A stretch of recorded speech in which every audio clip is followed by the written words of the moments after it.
Na tuombe. Ewe Mwenyezi Mungu, twakusihi tutazame kwa neema nyingi na baraka sisi watumishi wako ambao umeridhika kutuita kwa nyadhifa za uongozi katika jamhuri hii yetu.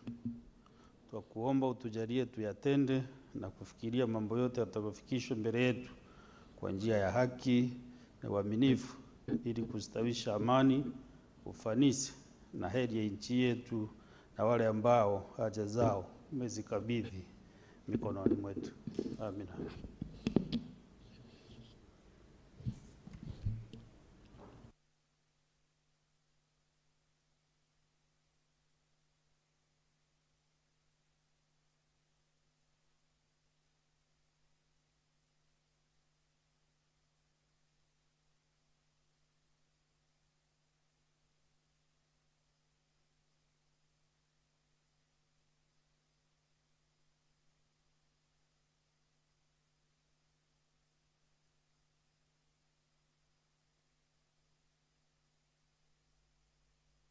Clerk, do you have quorum? Mr. Speaker, you have no quorum. Sergeant at arms, ring the quorum bell for 10 minutes.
please ring the call and bell for a further 10 minutes. Sanjita Tams.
Clerk, if we have quorum now, call out the first order.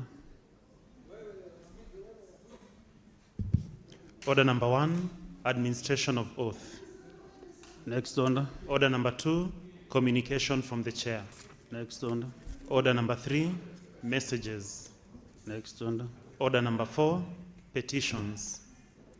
Next order. Order number 5, papers.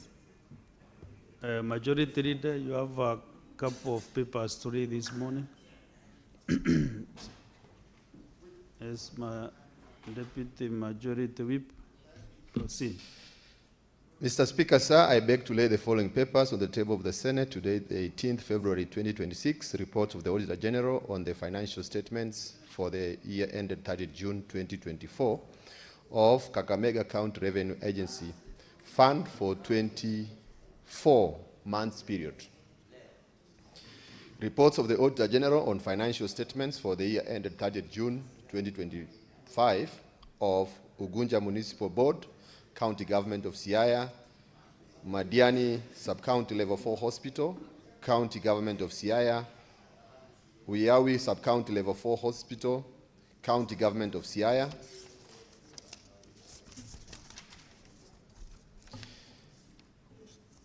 Amatsi Water Services Company Limited, Rambwa Sub-County Level 4 Hospital, County Government of Siaya, Ambira Sub-County Level 4 Hospital, County Government of Siaya, Ukwala Sub-County Level 4 Hospital, County Government of Siaya, Narok County Bursary Management Fund, Narok Municipality, County Government of Narok, Narok County Assembly, Car Loan and Mortgage Grants, Loans, Grants and Mortgage Scheme Fund, Municipality of Naivasha, County Government of Nakuru, Naivasha Water and Sewerage Sanitation Company Limited, Mutiambua Level 4 Hospital, County Government of Makwiny, Kalawa Level 4 Hospital, County Government of Makwiny,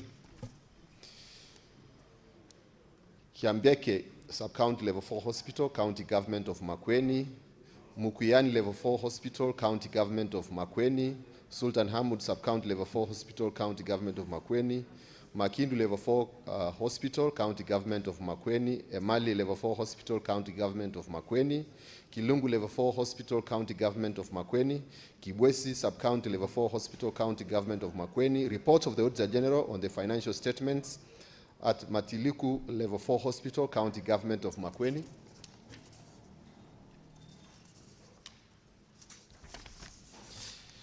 Water Sewerage Company Limited, Zombe Sub-County Hospital, County Government of Kitui for the year ended 30 June 2025, Nu Level 4 Hospital, County Government of Kitui, Kitui Empowerment Fund, Kayangi Level 4 Hospital, County Government of Kitui, Mwingi Level 4 Hospital, County Government of Kitui, Katulani Level 4 Hospital, County Government of Kitui, reports of the Auditor General on the financial statements on Matitu Sub-County Level 4 Sub-County Hospital, County Government of Kitui, report of the Auditor General on the financial statements on Kitui County Textile Center, reports of the Auditor General on financial statements of Ikianga Sub-County Hospital, County Government of Kitui, Ibirikani Level 4 Hospital, County Government of Kajiado, Olgejedo Water and Sewerage Limited Company, Chuka County Referral Hospital, County Government of Tharaka Nithi, Mariamati Level 4 Hospital, County Government of Tharaka Nithi, Meru County Alcoholic Drinks Control Board, Nakuru County Cooperative Development Revolving Fund, Narok County Alcoholic Drinks Regulations and Control Fund, Mpeketoni Sub-County Level 4 Hospital, County Government of Lamu, Witu Sub-County Hospital, County Government of Lamu, Mokote Sub-County Hospital, Level 4, Sub-County Level 4 Hospital, County Government of Lamu, Lamu County Referral Hospital, County Government of Lamu, Rabai Sub-County Level 4 Hospital, County Government of Kilifi, Watamu Municipality for the 17 months period, County Government of Kilifi, Marafa Sub-County Level 4 Hospital, County Government of Kilifi, Kenya Devolution Support Program 2, County Government of Nyamira, Municipality of Nyamira, County Government of Nyamira, Nyamusi County Level 4 Hospital, County Government of Nyamira, Nyamira County Referral Hospital, County Government of Nyamira, Bomet Municipality, Roret Sub-County Level 4 Hospital, County Government of Kericho, report of the Auditor General on the financial statements on Machakos County Executive Committee and Chief Officers Car Loan and Mortgage Scheme, report of the Auditor General on financial statements on Ruiru Juja Water and Sewerage Company Limited, report of the Auditor General on financial statements on Kiambu County Education Bursary Fund, report of the Auditor General on financial statements of Kiambu County Executive Staff Mortgage Scheme Fund,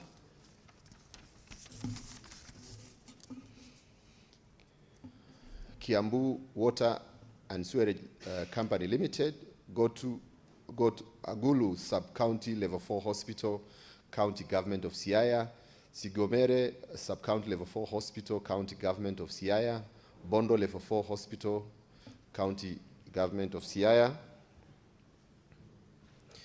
Yala Sub-County Level 4 Hospital, County Government of Siaya, Shulaimbo County Level 4 Hospital, County Government of Kisumu, Kombwewa County Hospital, County Government of Kisumu, Ahero County Hospital, County Government of Kisumu, Vihiga County Referral Hospital, County Government of Vihiga, Malindi Water and Sewerage Company Limited, Busia County Agricultural Development Fund Limited, Busia County Alcoholic Drinks Control Fund, Busia County Trade Development Revolving Fund, Sioport County Hospital, County Government of Busia, Bungoma County Disaster and Emergency Fund, Management Fund, Bungoma County Trade Development Loans Fund, Shwale Sub-County Hospital, County Government of Bungoma, Busia County Education Support Scheme. Mr. Speaker, sir, I beg to lay. Thank you. Very well. Next one, Lord.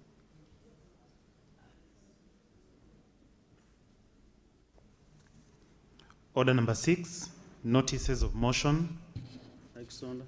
Order number 7, questions and statements. Next order. Order number 8, motion, consideration of the report of the Standing Committee on Labor and Social Welfare on a petition to the Senate by employees of the former Kenya Cooperative Creameries Limited, KCC, concerning non-payment of outstanding terminal benefits and Maziwa Sacco dues to former employees of Kenya Cooperative Creameries Limited. Chairperson, Standing Committee on Labor and Social Welfare, if he's allowed to, should move the motion. This business has been on the order paper the last couple of days. Order number 8, order number 9, these two motions. So request if there is any committee member on Labor and Social Welfare Committee to move this motion now. Senator Miraj.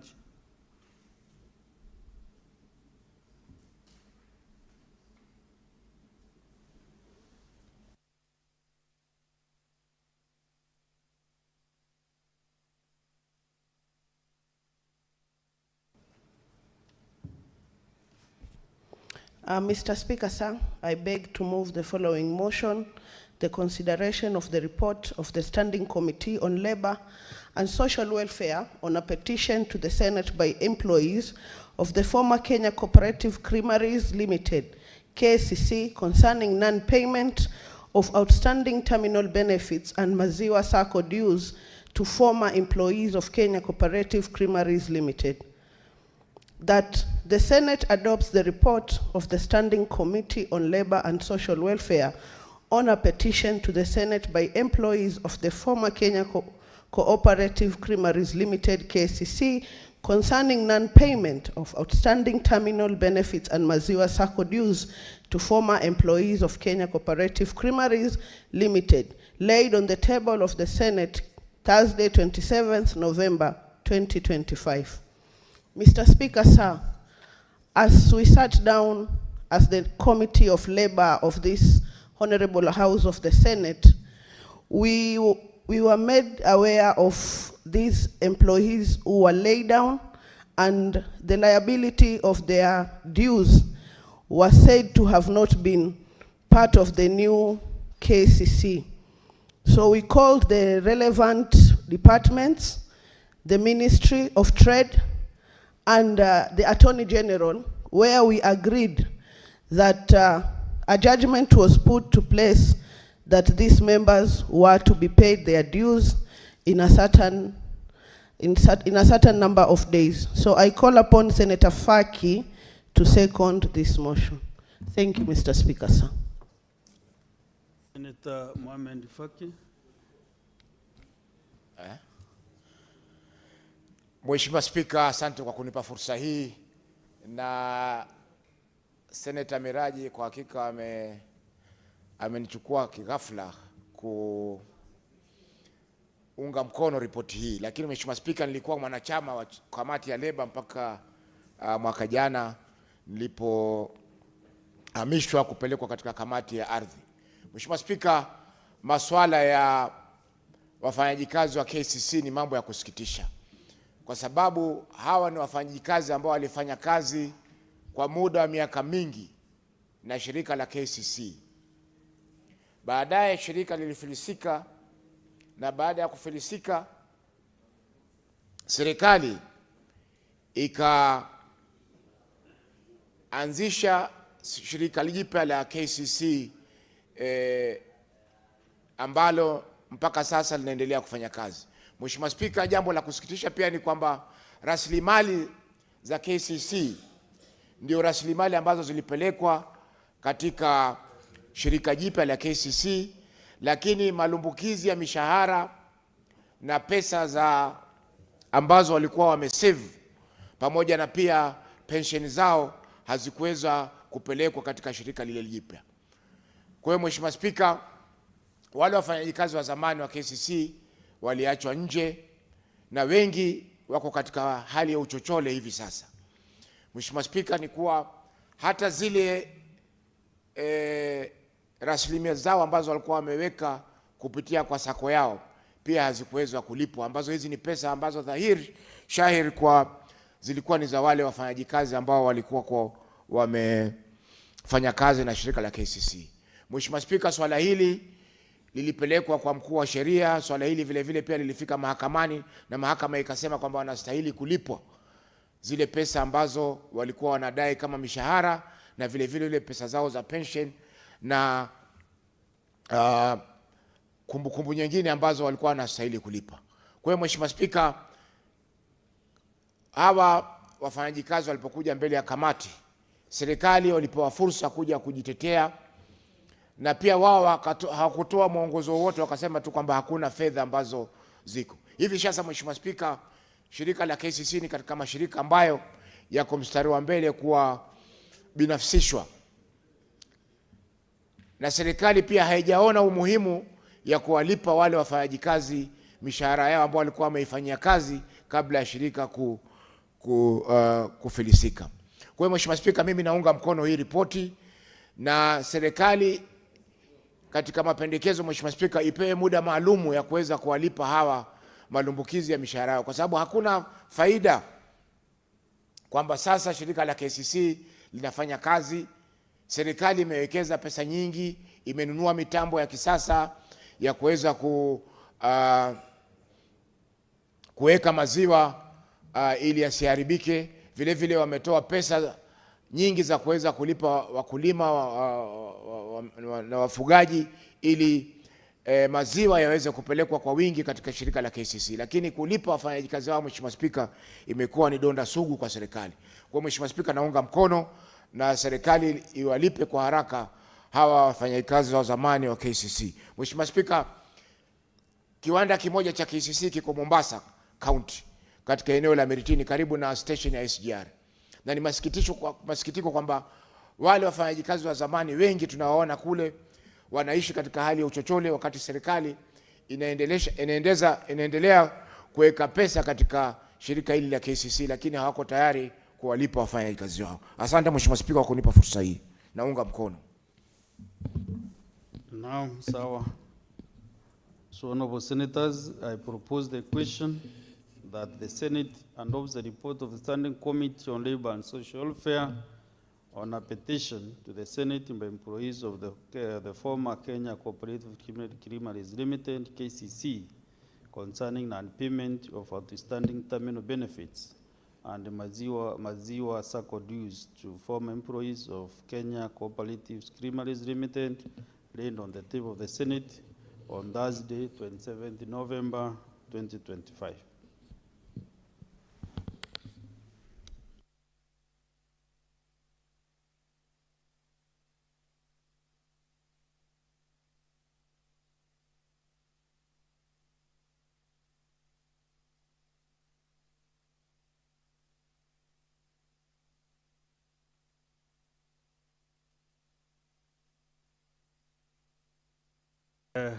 Several requests.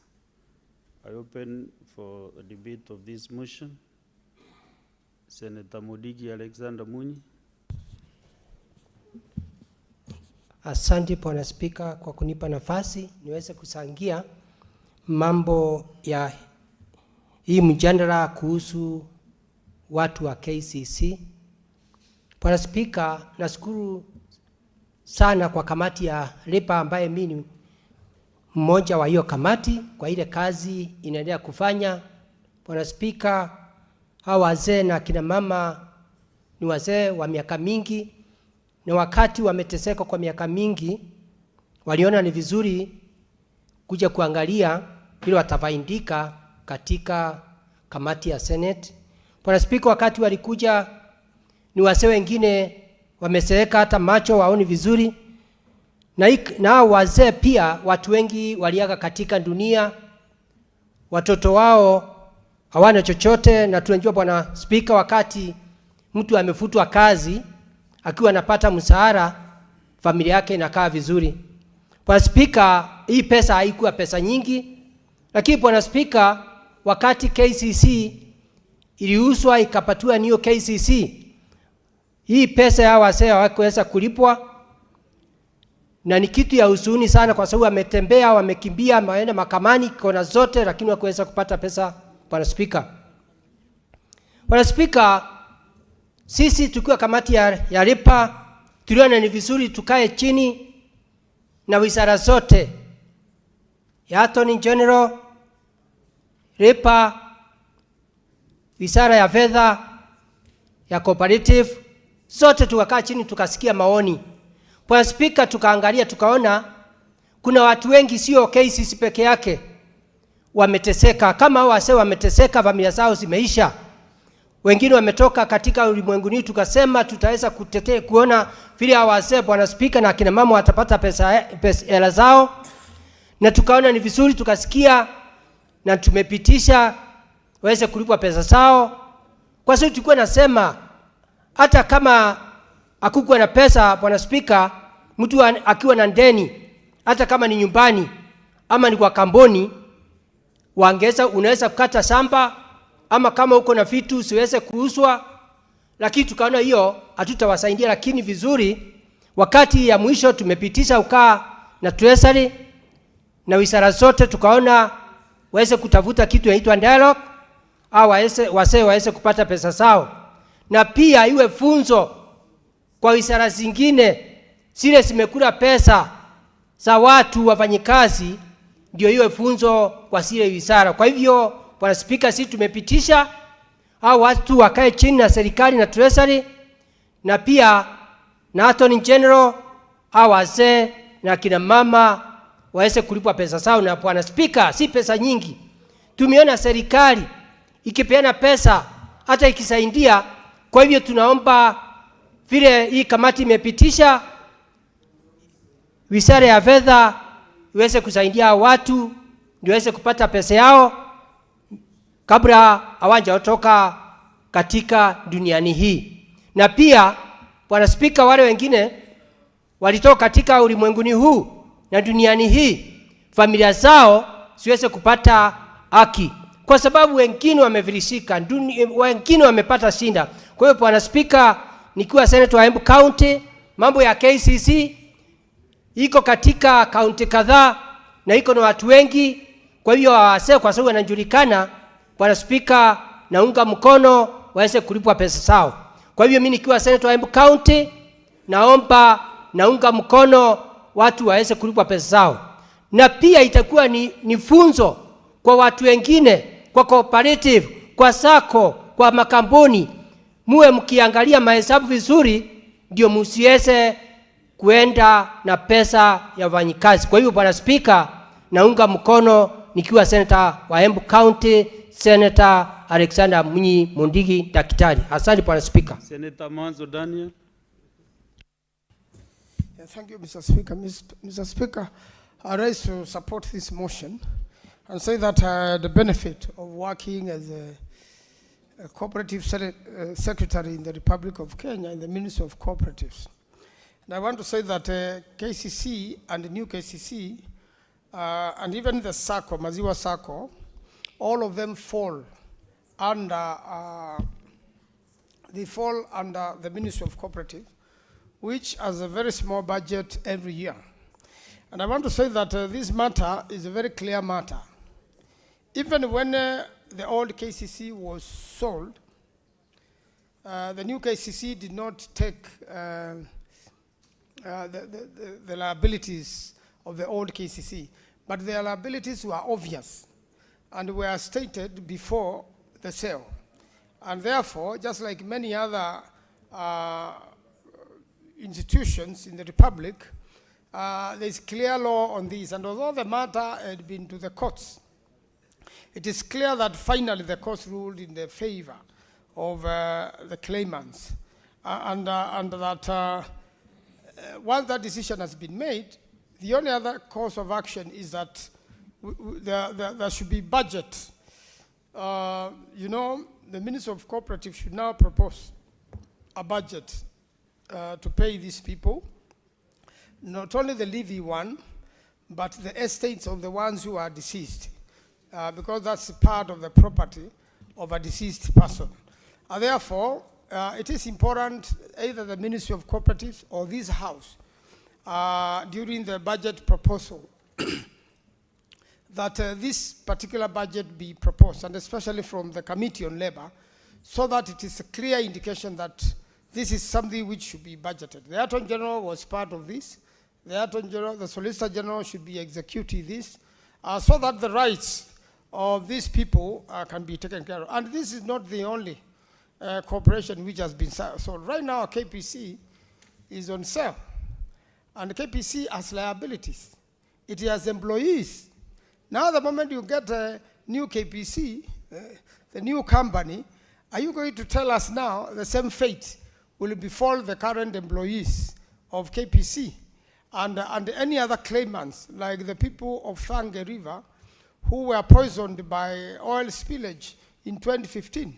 Are we going to follow the same model of refusing to compensate, even when the courts have given final judgments on a matter, and it has now taken close to 30 years, and these people have not been compensated? We should bring a stop to this so that government institutions take responsibility.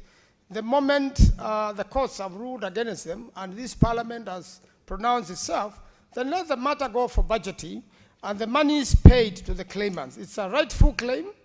It is one of the labor rights of these people. It is a job they have done. It is money they have worked for.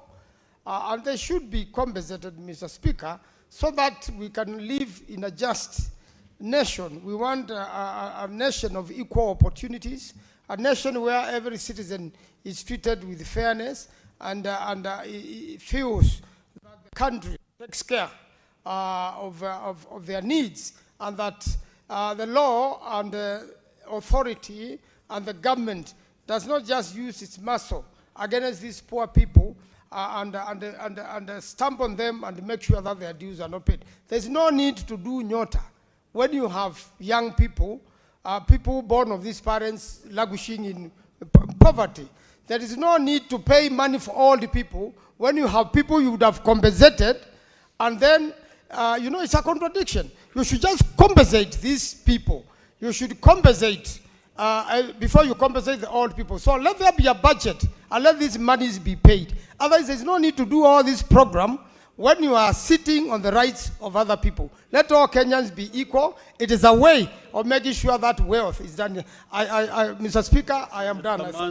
There is a point of order from Senator Mudigi. Bwana Spika, Senator Mudigi amemaliza. Kwa hivyo labda you want a clarification. What do you want? Point of order you can't prosecute now.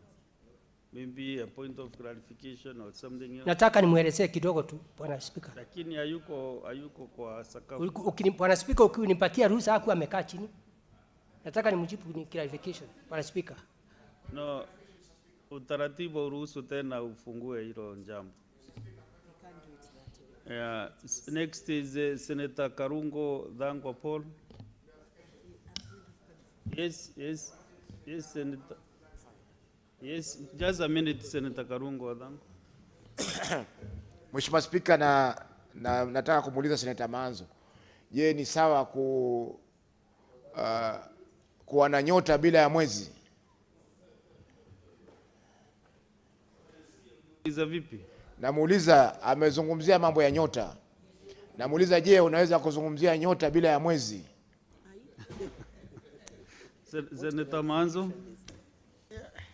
Mr. Speaker, the stars in the creation theory, and I'm sure it is in the Quran and also in the Bible, the stars existed even before the moon and the sun were created. So the stars were already there. All that I'm saying, the Constitution of the Republic of Kenya must be followed. The country must be seen to be fair. The government must compensate these people. And that's why they have come to the Ministry of Labor, to the Committee of Labor. And this committee must order the Ministry of Labor to make a budget and pay these people. Otherwise, there's no need to debate here if these people will never be provided for. I thank you, Mr. Speaker. Senator Mudigi, what is it? What clarification are you seeking? Bwana Spika, umepatia Senator Manzu for clarification. Ningemjibu kidogo tu. Kuna tofauti ya nyota na mambo ya KCC. Mambo ya KCC, Bwana Spika, ni watu walifanya kazi mbaya kwa kampuni, na kuna tofauti ya KCC na mambo ya nyota. Vile rais wa Kenya ameona asaidie vijana wetu na anasaidia katika kaunti 47. Na hii KCC, wale watu walikuwa pale walikuwa wesi. Kwa hivyo wesi linganisha KCC na mambo ya serikali ya Kenya Kwanza, serikali ya muungano, mambo ya nyota. Tafadhali Bwana Spika. Wewe ni mwanachama wa kamati ya riba, sio? Kwa ripoti imesema hao wafanyikazi walikuwa wezi, ama umetoa wapi? Spika, ni vile ilikuwa njibu Manzo kwa sababu alilinganisha KCC na mambo ya nyota. Hapo hakuna mahali inaingiana. Kwa sababu ile ni pesa iliporwa. Bwana Spika. Hapo ameelewa vizuri. Okay, Senator Karungo. Thank you very much, Mr. Speaker. As I rise to support the motion and support the report by the Labour Committee, Mr. Speaker, even before I give my contribution, today is Ash Wednesday. I'm a Catholic, and today marks the beginning of Lent. And for the first time in the history of Christianity and Islamic, Mr. Speaker, our Lent period has coincided with Ramadan. So you can imagine, Mr. Speaker, that both Christians and Muslims, they are fasting for the first time, I think, for a long, long time in this month of Ramadan and month of Lent. So this is the time that this country will receive a lot of blessings, because together we are doing one thing at the same time. Mr. Speaker, it is very sad for the workers or ex-employees of KCC to fight for their dues, which are legally embedded in their job description or the laws or Employment Act, Transfer of Businesses Act, Mr. Speaker. And they've been speaking about their dues amounting, Mr. Speaker, to 204 million. That is 109 million as terminal benefits and 92 million Kenya shillings as outstanding SACCO dues.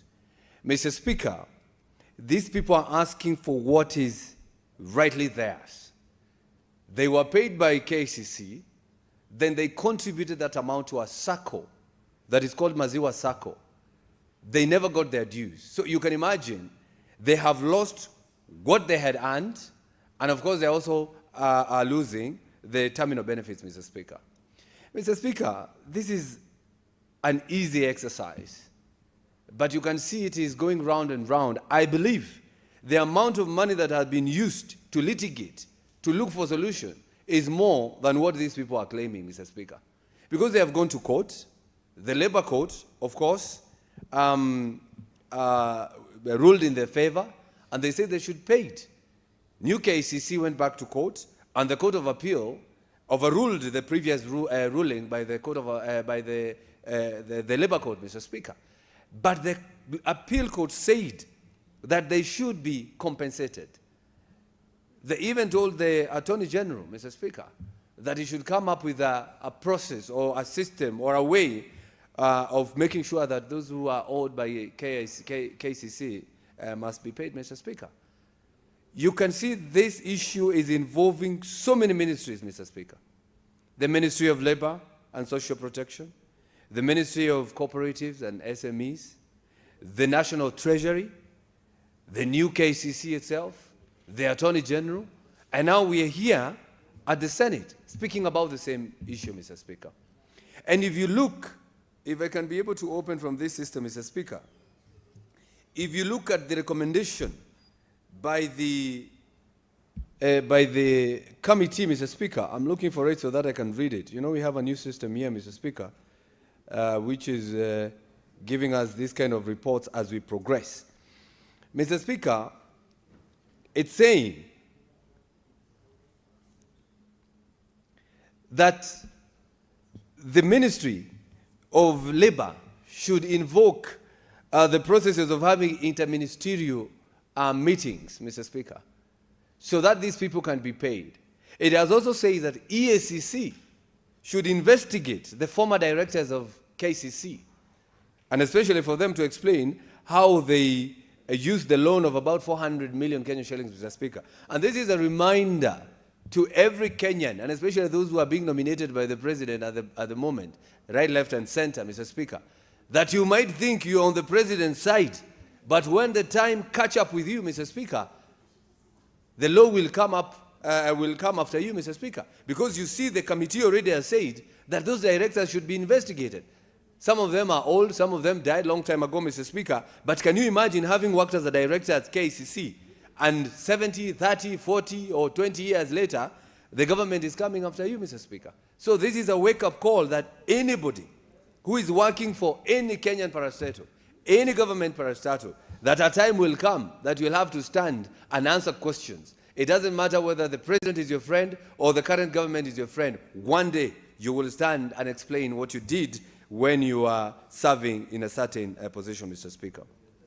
Mr. Speaker, I want this House, as we support this motion, Mr. Speaker, to think of it this way.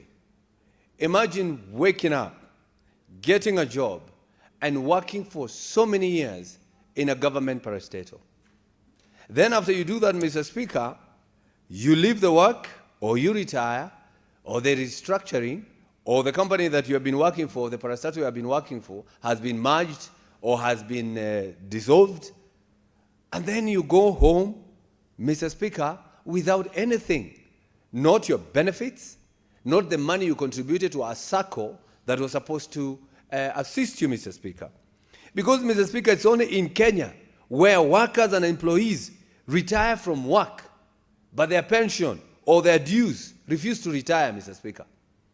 Because this is an issue that has been spoken, has been, discussed by ministries, by courts, by the Senate, and still alive, Mr. Speaker.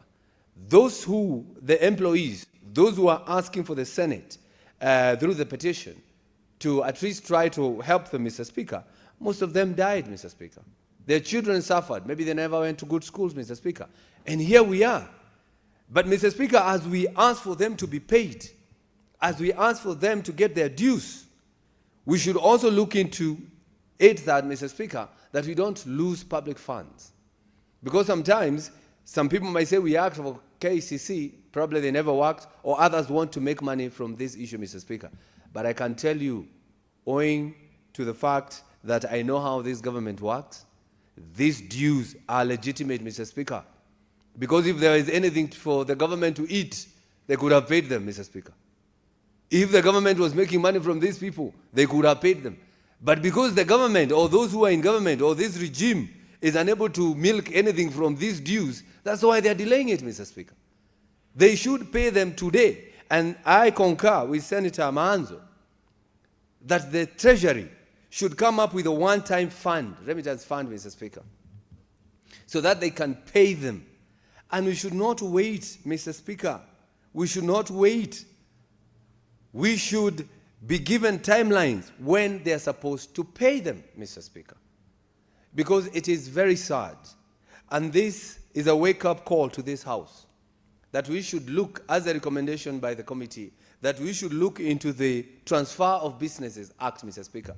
Because before you transfer businesses, the former employees should be given their dues. Before you transfer anything, Mr. Speaker, the employees should be given their dues. Because you cannot say we are new KCC, that we don't know about the older KCC. Then that will not be justice to those people who worked at the cases, Mr. Speaker. We need to verify the claims to protect the funds. We need to ring-fence funds, one-time settlement fund, Mr. Speaker. And finally, workers should not suffer because of restructuring. We should always make sure that workers benefit. And the parastatals that the president is saying that he's going to sell, like the Kenya pipeline and others, Mr. Speaker, we should make sure those employees there get their benefits before any restructuring is done, before any merger is done. And I even call upon people at Safaricom, if the government is going to do what it has been promising, selling Safaricom, we will have the same issue here again. So before any restructuring is done, before any sale is done, Mr. Speaker, they must make sure that workers are given priority, they're given their benefits, they're given their money. And I believe also, Mr. Speaker, the next thing you're going to see here is the employees of NHIF.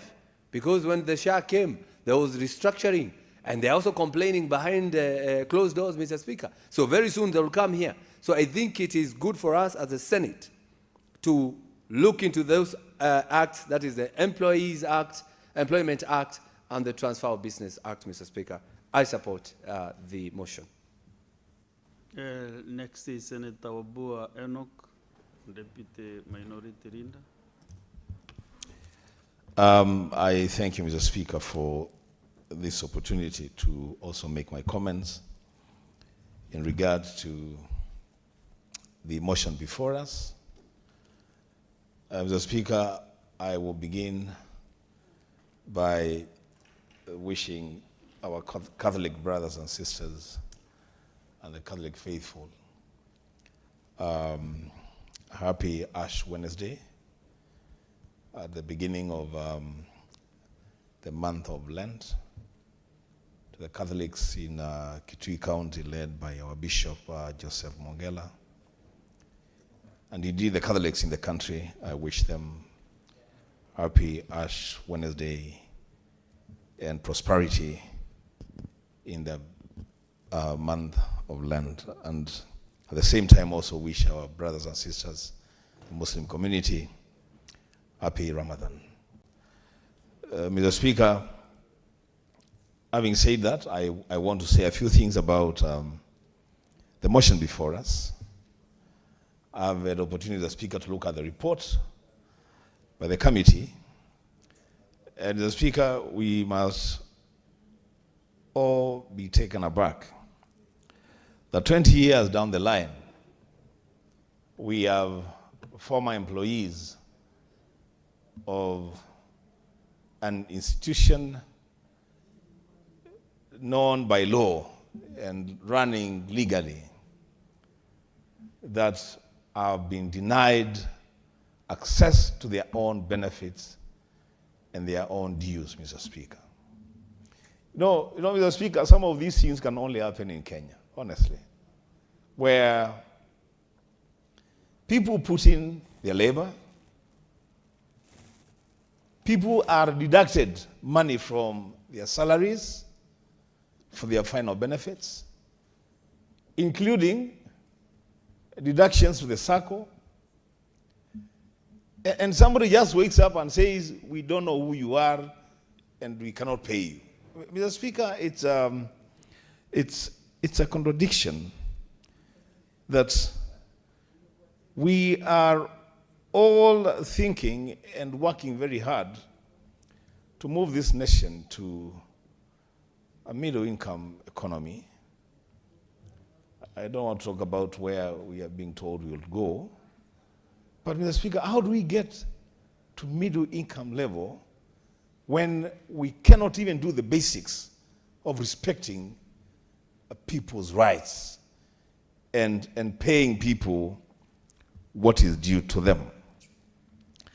Mr. Speaker, when you look at those terminal benefits and the Maziwa SACCO dues and the amounts due to the Provident Fund, it is not so much money, Mr. Speaker. It is not money that cannot be paid.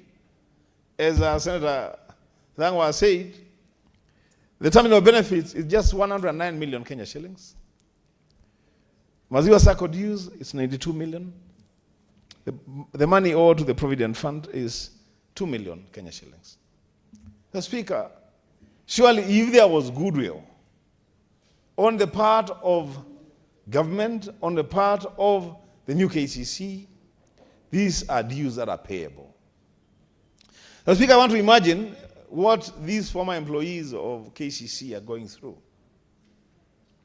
20 years of waiting for monies that are genuinely and legitimately due to them, and money not coming. These are people who have children, even grandchildren to take to school. They have also bills to clear. They have to put a meal on the table, and they are not asking, Mr. Speaker, for anything that is not legitimately due to them. The Speaker allowed me to say this about the recommendations that I have seen made by the committee. I respect the committee. I respect all members of this House. But Mr. Speaker, I would have wanted to see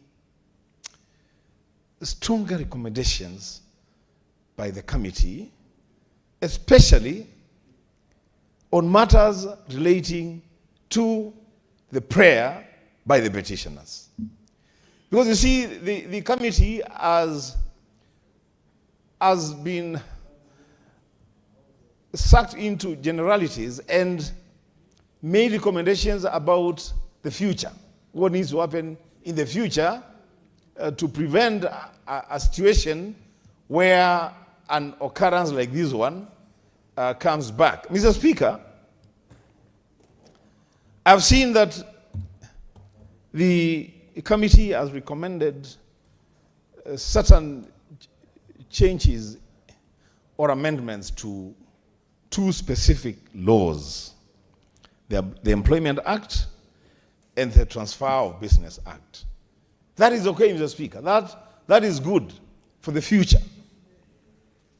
I have seen the committee is making recommendations on what advisories the AG should give to government and government institutions when confronted by similar situations in future. That is okay, Mr. Speaker. But Mr. Speaker, you see, if you change this law in 6 months, in 2 years, and we know how much time it takes to push legislation in Kenyan Parliament, how will that help the prayer of the petitioners, Mr. Speaker? The ruling by the Court of Appeal, it's a very interesting ruling, and I am very happy that my leader is in the House. Justice retired Stewart Mazayo. Maybe he will explain to this country how justice is dispensed in our courts. Mr. Speaker, here is a ruling that, first of all, nullifies the decision of the lower court and says that these employees should not be paid their terminal benefits and their SACCO dues. But the same ruling, Mr. Speaker, the judges are saying, we are urging the AG to issue an advisory to the government to pay these employees because the government had committed to pay and these people have suffered for a long time.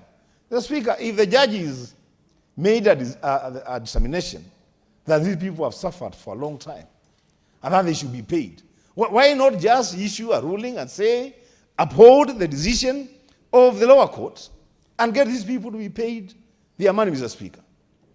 There's nobody who is saying that these people never worked for KCC. There's nobody who is saying that these people did not make a contribution to the SACCO. I mean, the reasons for not paying is because the new KCC says we did not get this company. We did not inherit these employees from KCC. We had an agreement with the Kenya Commercial Bank, which was the receiver of KCC. Mr. Speaker, surely, where will these people get justice? Should they now go to the receiver and ask for their money? Mr. Speaker, I want to challenge the Labor Court, the Labor Committee, to seriously consider those recommendations, because this is a live matter. There are human beings here who are suffering. There are staff recommendations that this committee should have made, and even when you're making these recommendations about what needs to happen, I see you have unleashed ESCC on KCC. But ESCC has not been unleashed to go and look into the prayers of the petitioners. You have asked ESCC to go and look into the corruption that was prevalent at KCC, and you have told them to go and look into the 400 million loan that led to the collapse of the original KCC. The Speaker, that does not help the prayer of the petitioners. What will help the prayers of the petitioners is to get somebody to pay what is due to these former employees of KCC. And Mr. Speaker, it is wrong, as I go to conclude. It is wrong, Mr. Speaker, for a public entity, as I said, known to law and operating legitimately, to be taken over by a new administration, and the new administration says, we don't know you are former employees. Mr. Speaker, if we allow this to happen with the KCC, which morphed into new KCC, what will happen, Mr. Speaker, tomorrow when Kenya Pipeline Corporation Company is taken over by another entity? Somebody will wake up and say, we don't know the former employees of Kenya Pipeline. What will happen, Mr. Speaker, if tomorrow the KICC is taken up by another team of managers or another company? Somebody will wake up and say, I don't know the former employees of KICC. So the Labor Committee, I urge you, Chairman of the Labor Committee and your members, I plead with you, don't create that loophole by failing to make strict recommendations on what needs to happen to the former employees of KCC. Make demands to the relevant institutions to ensure that these people get their dues. Mr. Speaker, you and I, Mr. Speaker, have been engaged on the matter of the compensation of former councillors.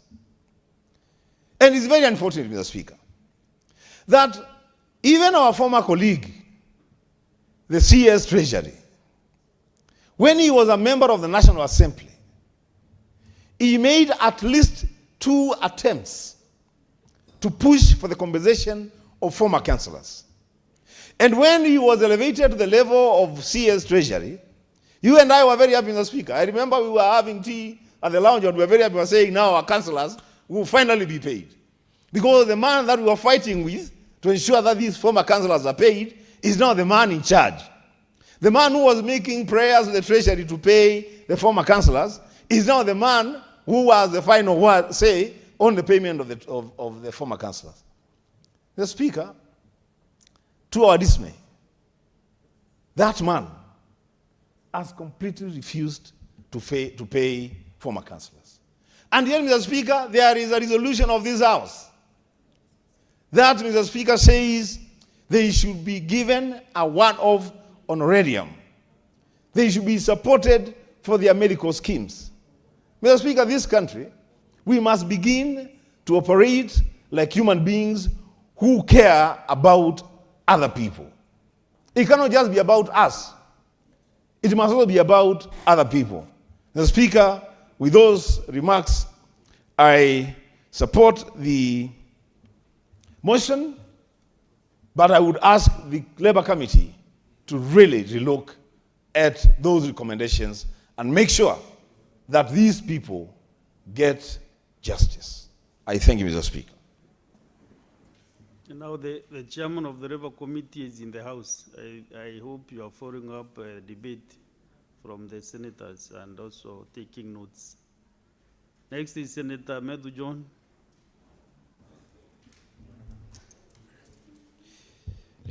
Thank you very much, Mr. Speaker, for this opportunity to rise and support this particular report and motion by the Labour Committee.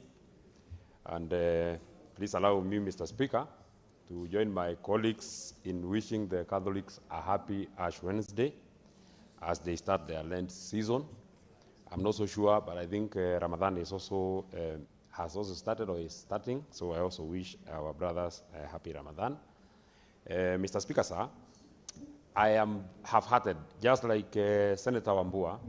I am half-hearted of what to say about the recommendations in this particular petition that had been sought by former KCC employees, Mr. Speaker, because first, this is an extremely sad case and situation.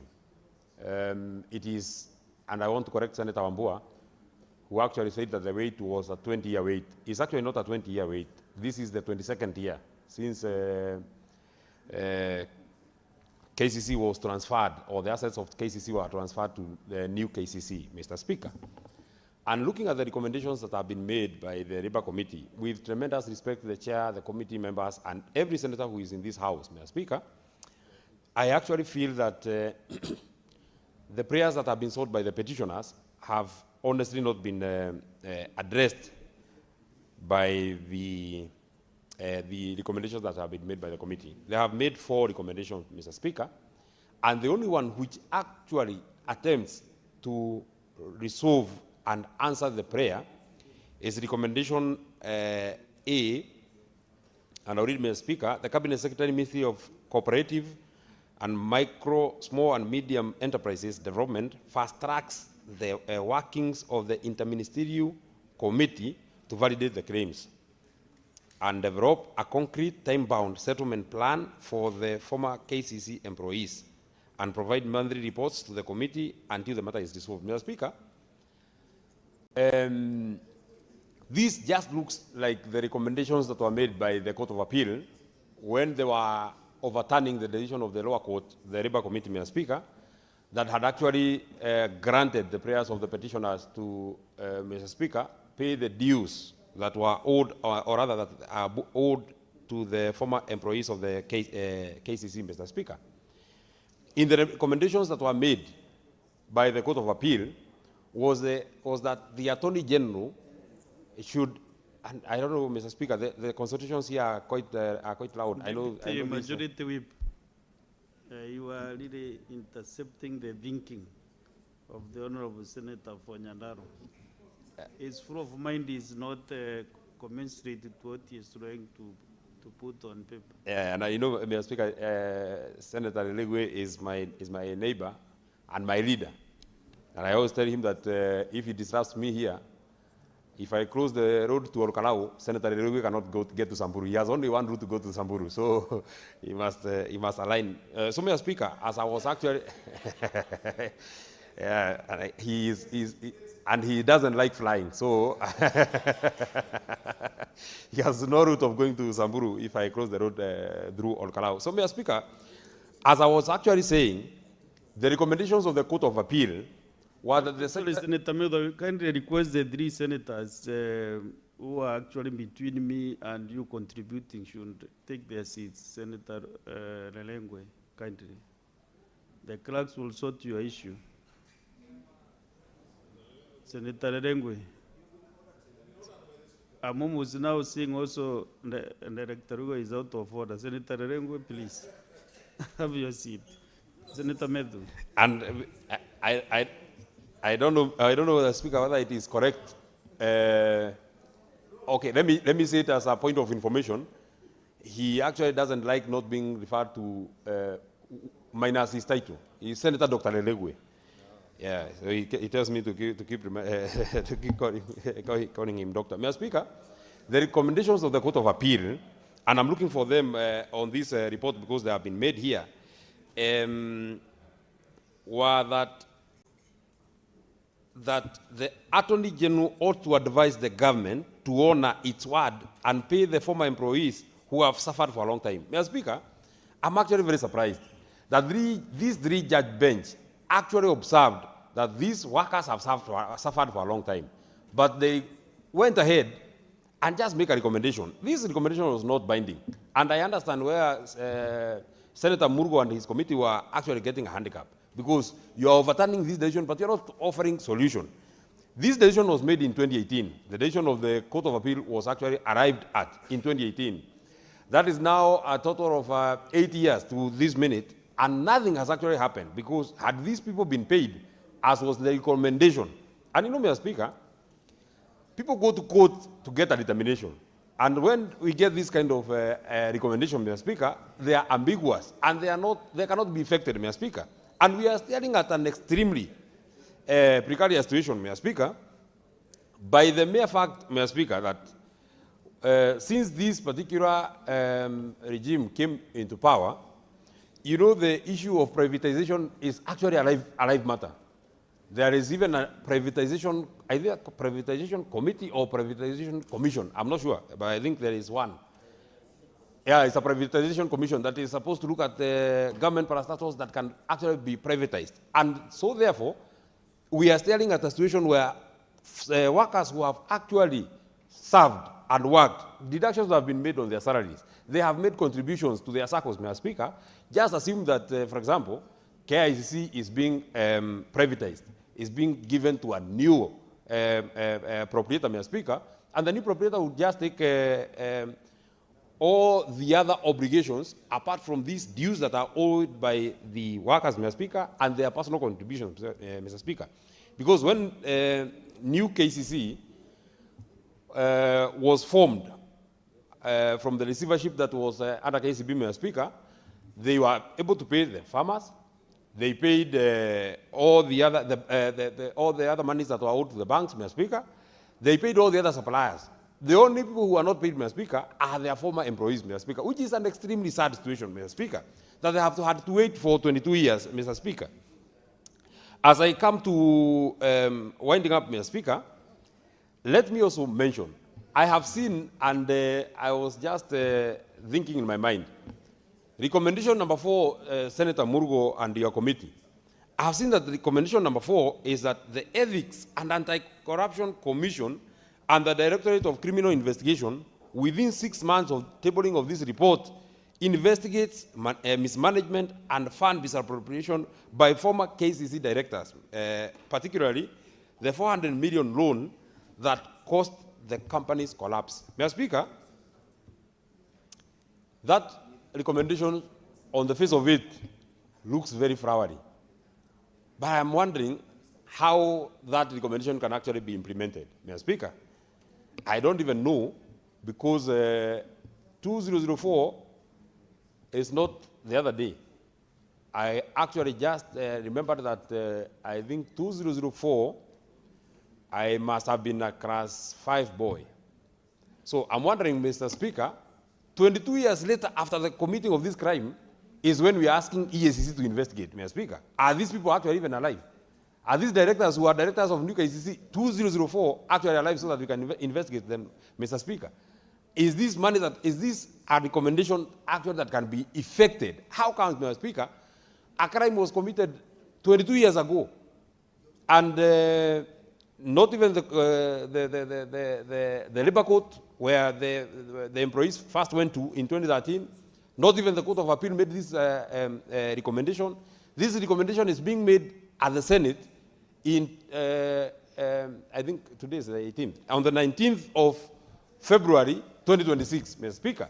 This is 22 years later, is when we are recommending that directors of old KCC are now investigated by EACC, Mr. Speaker, 22 years later. I'm surprised, Mr. Speaker. I'm actually wondering in my mind whether these directors are actually still alive, so that we can because if they are dead, Mr. Speaker, I don't think they can be actually investigated. However, Mr. Speaker, since we must try and cure this challenge because it's a major challenge, I want to agree with the recommendations that have been made by the committee, especially the recommendation on the amendment of the Transfer of Business Act, Mr. Speaker.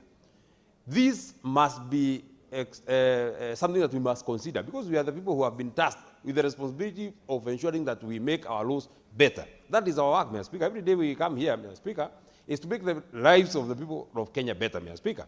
It must be recommended, and we must move an amendment, Mr. Speaker, that as you move, as you transfer a business, Mr. Speaker, as you transfer all the other financial obligations that you are transferred to the new business, Mr. Speaker, one key component that must be considered, number one, is the contribution of employees, and number two is their pension. And for those who qualify for, I know that one has actually evaporated. The one that is given for employees that are on contract. I remember it, Mr. Speaker. But contributions that have been made, Mr. Speaker, on your, the ones that have been made, you have been making every month, Mr. Speaker, it cannot be that you have served an institution for 10 years, 15 years. Then it is transferred to a new person. The new person says that I don't know where you're contributing. I can't pay your pension. I can't pay your dues, Mr. Speaker. This is an extremely sad and something that must be looked into. Finally, it is the receivership regulations, because this challenge that we are having of these new KCC workers, Mr. Speaker, is birthed out of the receivership that KCC underwent through KCB, Mr. Speaker, because it is KCB which sold the assets of KCC to new KCC, Mr. Speaker. As they were selling the assets, Mr. Speaker, all the other issues, Mr. Speaker, of the financial obligations that the old KCC actually carried were not transferred to the new KCC, Mr. Speaker. They only transferred the debts of the farmers, the debt owed to the banks, Mr. Speaker, the debt owed to all the other suppliers, Mr. Speaker. But the contributions by employees, Mr. Speaker, is something that something actually that got lost along the transfer. Maybe finally, and I know I'll run at a very, very, very immediate risk from the people on my right. This money, in my opinion, Mr. Speaker, is not a lot of money, and I know most of my colleagues have actually spoken about it. This money, 109 million, Mr. Speaker, that are terminal dues owed to employees, Mr. Speaker, I think it's not a lot of money. Looking at how our government is spending money, looking at the endowment of how the government dishes and gives money, Mr. Speaker, forget about the money that is in the mainstream budget, Mr. Speaker. If you look at the activities that are happening in State House every day, Mr. Speaker, and the kind of money that is spent there every day, Mr. Speaker, if you look at how the budgets of State House, the Office of the President, and how the budgets are growing, Mr. Speaker, 109 million is little money. Is very, very little money. This is money that the President can actually give in a day. If he can give to a church 50 million one day, how much would it cost him to just give this money to people who have served this country so diligently, who have waited for 22 years after serving this nation, Mr. Speaker. We cannot just be supporting mediocrity, and when important and critical expenditures come, Mr. Speaker, we have to take people through now the Labour Court, Mr. Speaker, next the Court of Appeal, Mr. Speaker. Now they are here in the Senate, Mr. Speaker. Looking at the recommendations, there is no clear and concrete resolution that we have made that looks like they can get this money next week, next year. The kind of thing that has been recommended here, Mr. Speaker, if you have read it, is that interministerial report will be coming here until we get a concrete resolution for the next 6 months. That's what has been recommended here, Mr. Speaker. So it is another forum of waiting. They'll have to keep waiting a little longer. I don't know how old those people would be, but assuming they were sacked at 40 years, they are now at 62. So in the next 10 years, they will be 70, or they will be almost exiting. I want to stop there, Mr. Speaker. I support the report.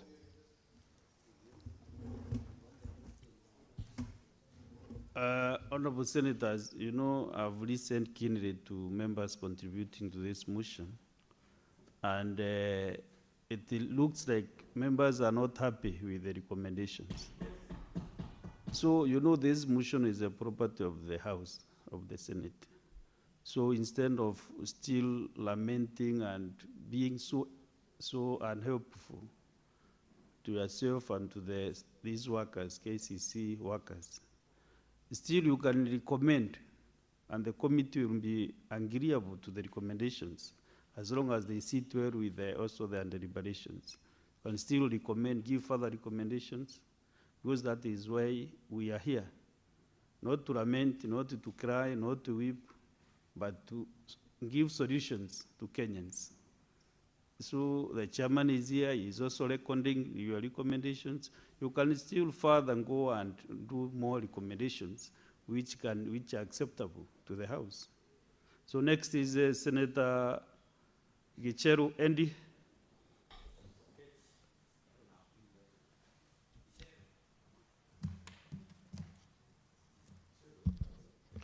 I thank you, Mr. Speaker, for this opportunity. Mr. Speaker, it is very important that today the Muslim faith is starting their Ramadan. Therefore, it makes it an holy month for a swath of majority of our people in the country, as well as the month of Lent to the Catholic faith. And therefore, you get that most of our people today in the country are in a very religious and spiritual mode for the month. And this is a month that you would expect that good things happen to good people, and good things also happen to bad people, because God is a God of everyone.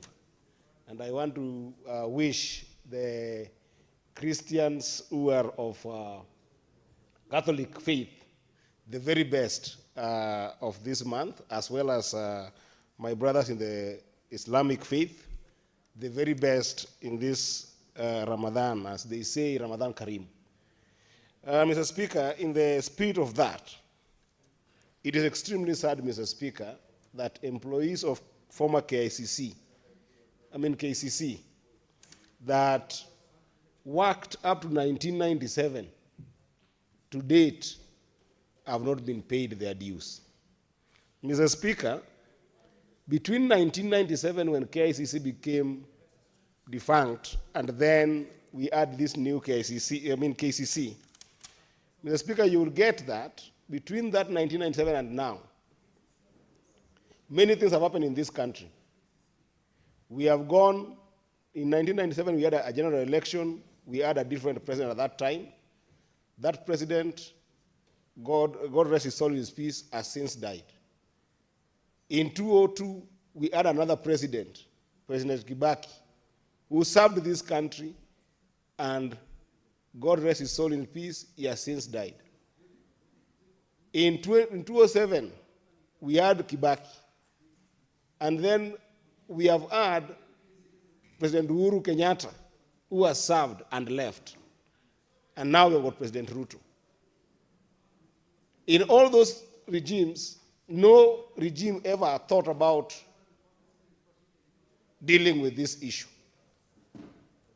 Between that time and now, the former KCC worked under a different constitution, which was a colonial constitution that did not care about the dignity of the people in our country. Yet, Mr. Speaker, between now and that time, we have since had a new constitution. And this new constitution is a constitution that was built on dignity of the people, Mr. Speaker. If you look at Article 159 on what we call judicial authority, Mr. Speaker, and I say this because when I read the report, three government officials appeared before this committee. The first one to appear before this committee was the Attorney General. And the Attorney General, when he was asked why these people for the last 29 years have not gotten their terminal dues, have not gotten their benefits, have not gotten their wages at that time, and have not gotten their contribution gotten by sheer sweat in their labor at that time and then contributed to a scheme that they were supposed to contribute to. They have not gotten their dues up to date. What did the Attorney General say? He deferred to a court ruling that brought what we call judicial technicality. What did the CS of Treasury say to this committee? And this is a CS that I'm disappointed because I'm from ODM and we donated him to the Kenya government as an expert. What is the response that the report shows us? That CS Mbadi had the audacity to say that they cannot pay this money or even plan for it because there's a legal technicality. Then the CS for cooperative, again, an expert from our side, also appeared before this committee and had the audacity to tell this committee that there's a judicial technicality. What does this new constitution say about judicial authority that we are given just as much as the judiciary is given? If you read Article 159, 2D, it says that justice shall be administered without undue regard to procedural technicalities. Because by the time these petitions were coming to us as a house, they had explored every possible avenue of judicial authority. They had explored a lower court that ruled to their favor, and then the second court of appeal ruled against them. And therefore they reached to this house as the only last source of recourse to them. And then what's happening in this house that I'm seeing, Mr. Speaker? Senators lamenting. Senators lamenting that there's nothing they can do. I do respect the committees of this house, but surely when people who, their children right now have got their children, people who worked by 1997 in KCC, their children are now maybe those who gave birth on that date when KCC was dissolved, today are approaching 30 years, meaning they have got children themselves. Meaning that these are people who have accrued a lot of problems, even while educating their children, by serious loans and other kind of dubious work that they have to do, meager earnings that they have had to earn for the last 30 years to take their kids to school. Surely this house must be the house of recourse to them. And the money in question, Mr. Speaker, is actually 205 million, if you round it off. Because there is 100 plus a few coins on terminal dues, but these people were contributing to a circle. They were contributing to a circle. Mr. Speaker, I've dealt with a number of issues in CIPIC, where people contribute to circles, and people are also deducted their statutory deductions that are never remitted to respective institutions.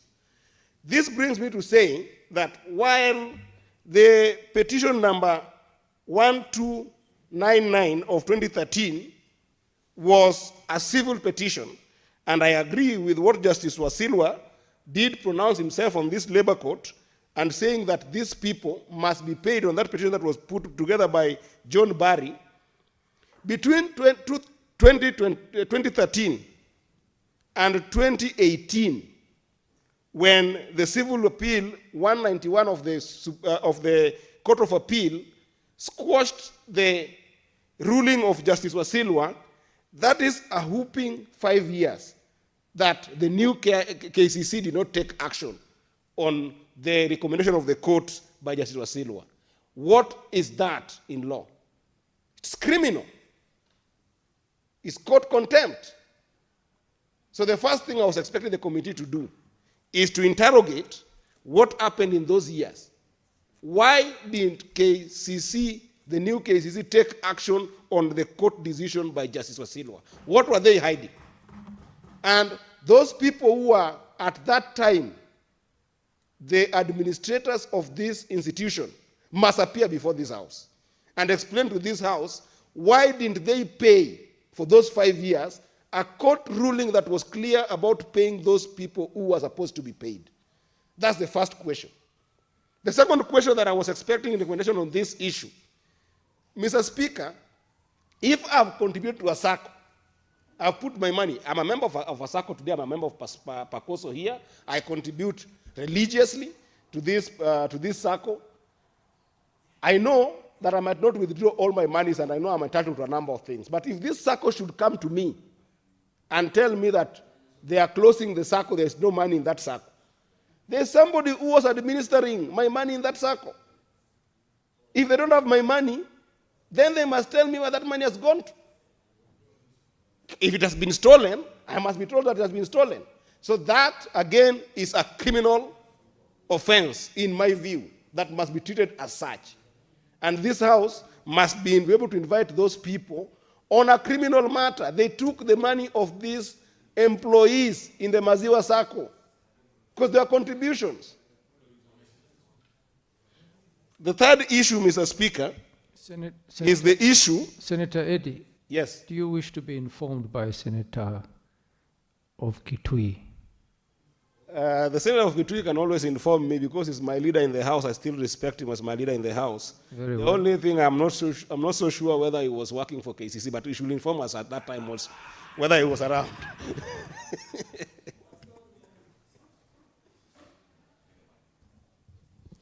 I'm not sure whether the senator from Migori wants to be informed by a former employee of KCC or his leader. I'm informing him as a colleague. Speaker, even if the money that the employees contributed to the SACCO was stolen, that money should have been insured. So there is no question of any loss of any deductions by any employee. There can never be an escape route for the people that collected this money. No escape route at all, I think Mr. Speaker.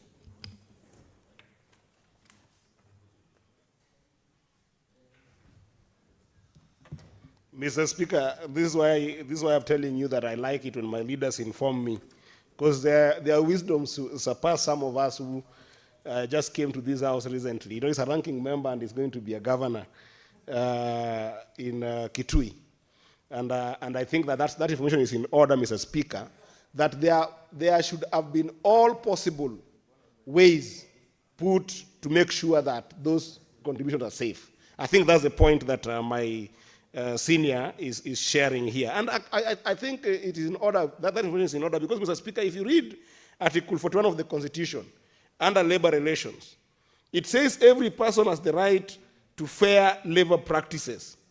Among those, it says that every worker has got the right to fair remuneration, has got a right to reasonable working conditions, and then if you go all the way to 4, it says they have got a right to join any trade organizations, and any employer has the right also to engage them in a collective bargain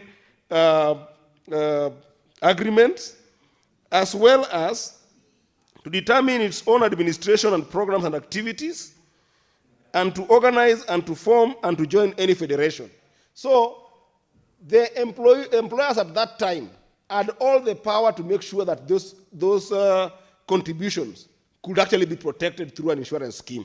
But that said, Mr. Speaker, there is even a bigger question of between 1997 to date, if that money has not been given to these people, and we are assuming that if they are not insured, they are still sitting somewhere.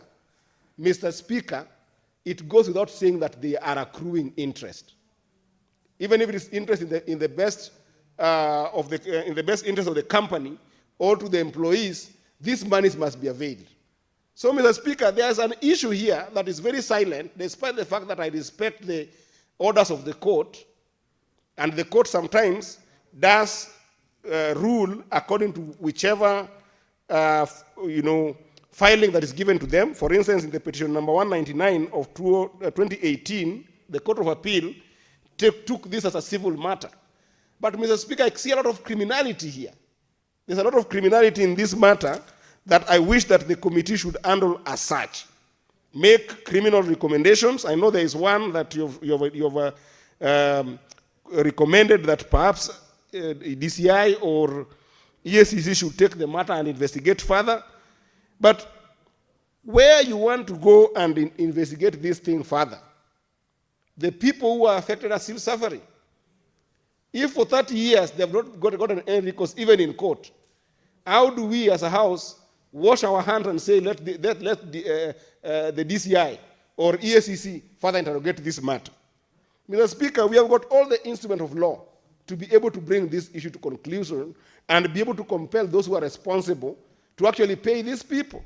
Because, Mr. Speaker, if you look at the Employment Act, Section 35, 1C, on termination of contracts, it talks, first of all, about notices that must be given within 28 days. And when those notices are given to people, that section says that they must get their immediate wages and benefits that are due to them at the time of termination. Where am I going with this, Mr. Speaker? If the claim of the courts as is that there was a new organization that came in called the new KCC that took over the former KCC. What happens in corporate practice is that when an organization of corporate nature takes or merges or acquires another organization, then it goes without saying that the ruling element of transaction is the balance sheet. It's the balance sheet of that company. What is there in the balance sheet? It is liabilities and assets of that company. You can't say that I bought this company, I'm restructuring it, and I'm only taking the assets of it. I'm going to benefit on those, but the liabilities don't concern me. If this termination happened legally, which it did in 1997, then it goes without saying that if that institution did not have money, the way it was ruled in the Court of Appeal, that it was under receivership, then it was under receivership because in its balance sheet, this appeared as a liability. So if you took over the liabilities and assets of that company and you're existing now, what argument do you have to tell us that you cannot be able to pay these people? You must pay them because it's part of your liabilities in your books. Even as you continue to build your cash flow and build your business now, then they must be paid. So I want to request, Mr. Speaker, that this committee, to further finish on this particular recommendation, those people who are running the institution now must appear before this House. We are not going to throw the baby with the bathwater and say that this thing should go to another institution to do further investigation and make the people in the former employees of KCC keep on suffering. Let them appear before this House. Let those people who have got issues of criminal nature, who ate the money of those who are in Maziwa Sacco, be handled in this House. And then let us do a proper recommendation to ODPP to rein on some people, Mr. Speaker, who actually took the money of these people. So while I support this report to the Labour Committee team, I want to request the chair that make it concrete to the extent that justice can be served by this House, because it seems like those employees cannot get recourse in courts. They have gone to 2 courts. One agrees with them. One recommends that the ministry should take action, and the ministry is lying on a technicality of law. And by the way, we as a House, in such matters, I want to remind you, Chair, that we as a House in such matters, under Article 125 of the Constitution, we actually also sit as a court. So we can make a judicial decision. However quasi it might look like, it is a judicial decision. So let's bank on Article 159, remove technicalities in the pursuit of justice, because these people came to this house to get justice, and we must be able to serve them just justice. So let's avoid technicalities. Let's invite these people in a committee of the whole, and let's deal with it. Where criminal matter appears to be, we say it as such, and ask the ODPP to take action. I thank you, Mr. Speaker, I support this, and I hope that we will make this report more concrete and let those people get justice that they deserve for such a long time. Thank you, Mr. Speaker. Thank you, Senator. Senator Samson Cherargei. Thank you, Mr. Speaker. From the onset, as I support the motion that has been brought, so Speaker, allow me with tremendous respect to wish our Muslim and brothers of Muslim faith all the best as they begin the Ramadan as the holy season. So Speaker, coincidentally, this is also Ash Wednesday for the Catholic faithful and the beginning of Lent season. And as a country, we are honored to have a wonderful, cohesive living together as one nation, one people, with different religious background, and that interfaith, so Speaker, is what makes Kenya unique and strong. So, Mr. Speaker, I hope as we reflect on this season and many other things, Mr. Speaker, it should be an honor. Mr. Speaker, we are normally told that almost 100% of Kenyans are religious, either Christian, Muslim, or Hindu. But there are many things that still face this country, including corruption and many other things. I think this session, Mr. Speaker, should be a session of reflection that will ensure all of us live according to our dictates of the religion. So Ramadan Kareem to all our brothers and sisters, and also a wonderful end season to the Catholic faithful. Mr. Speaker, from the onset, I've read the committee report, and I want to thank the chair of Labour, the distinguished senator from West Pokot, on the issue of this payment to both KCC and the issue of new KCC Limited, and the payment of their deductions, Speaker, and terminal dues. So, Speaker, let me start from when this matter was filed between the Labour Court and the Court of Appeal. There was an interlude of 5 years. Mr. Speaker, I would have expected that the new KCC management and even the receivership should and must have been, Mr. Speaker, subjected to contempt proceedings of the court, because they clearly violated the court order that demanded that the employees should and must be paid their terminal dues, including the SACCO dues to Maziwa SACCO that has been provided, Mr. Speaker. Mr. Speaker, it's very unfortunate that the violation of Article 41 of 2010 Constitution on the Labor Rights has been meted to these Kenyans. Mr. Speaker, at some point during the hearing, I had an opportunity of attending some of the hearings by the Labor Committee, and you could see these are old men and women who have served this country with distinction. They were old, they were tired, they were sickly, just looking for their justice, Mr. Speaker. And they say, an injustice somewhere is an injustice everywhere. And this is travesty of justice, Mr. Speaker. More than from 2004 to now, a child who was born, and I remember in 2004, Mr. Speaker, I was informed to at the Kapsabet Boys High School, where it has produced 2 presidents, Mr. Speaker.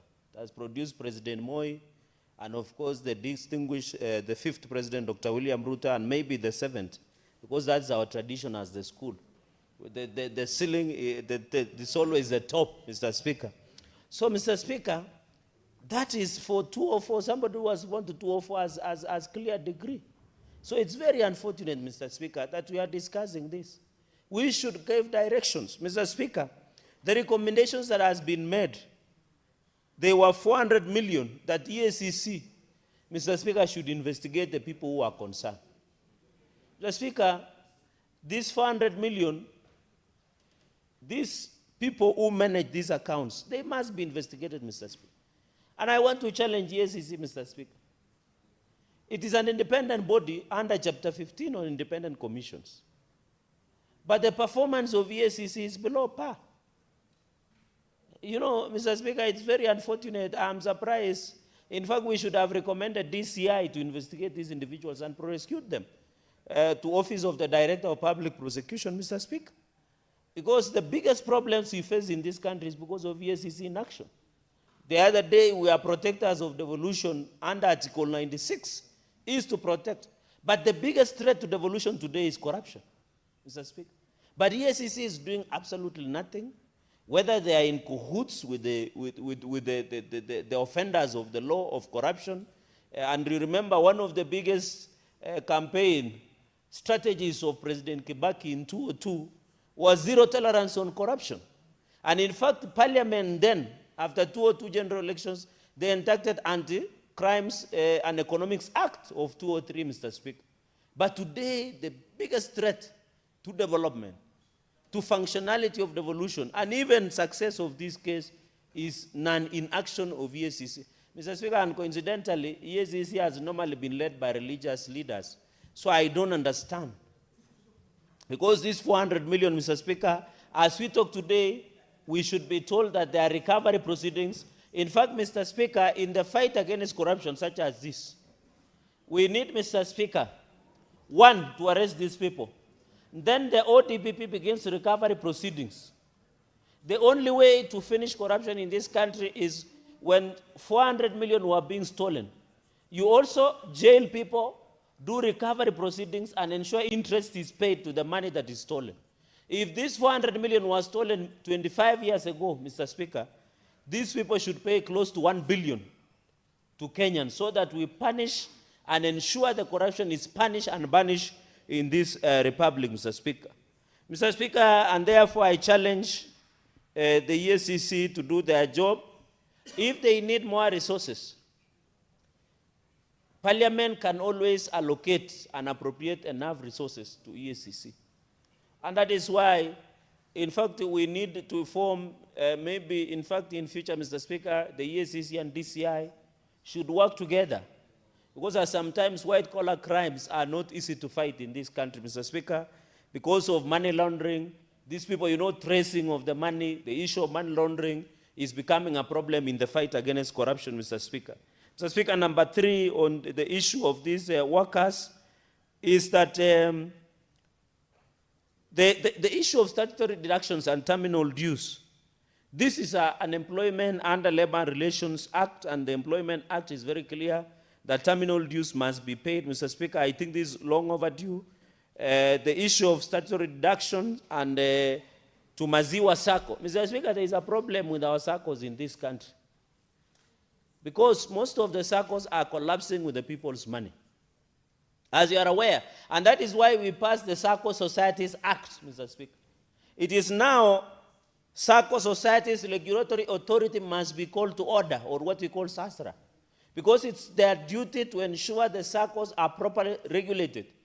The fact that Maziwa Sacco, Mr. Speaker, took money that belonged to the people and belonged to many people, Mr. Speaker, is a very unfortunate, and they should have paid, Mr. Speaker, because this was Kenya shillings, Provident Fund was Kenya shillings 204,471,555 shillings and 20 cents, plus interest, were Provident Fund that were paid to Maziwa Sacco. We have a problem with SACCOs in this country, Mr. Speaker. We need ZASRA to be on the lookout to ensure SACCOs that do not comply with the regulations that are provided by the law, Mr. Speaker, should and must be provided for. And, Mr. Speaker, it brings me to the point of statutory deductions. Mr. Speaker, many counties, and by the way, this is how people are stealing money. Because we were asking control of budget, and I know that the distinguished senator of Narok knows this. When you request money to control our budget, you don't request in net, you request in gross. So what counties are doing, they do statutory deductions, and they don't remit to the relevant statutory, including KRA, NHIF, SHA now, NSSF, Mr. Speaker, and I'm happy the President has done something about NSSF. For the first time, the pension has grew by more 1,000 plus growth, unlike for the last 60 years, Mr. Speaker. So this issue of statutory deductions And I want to request the EACC and DCI, or people who deal with Economic Crimes Act, where counties deduct the money, but they don't remit. That's an offense. That's corruption, Mr. Speaker. Because how do you take the employees' money and you don't remit? It means it has been stolen, and that is 204 million shillings plus was stolen, and they should be ensured that they recover that money with the interest.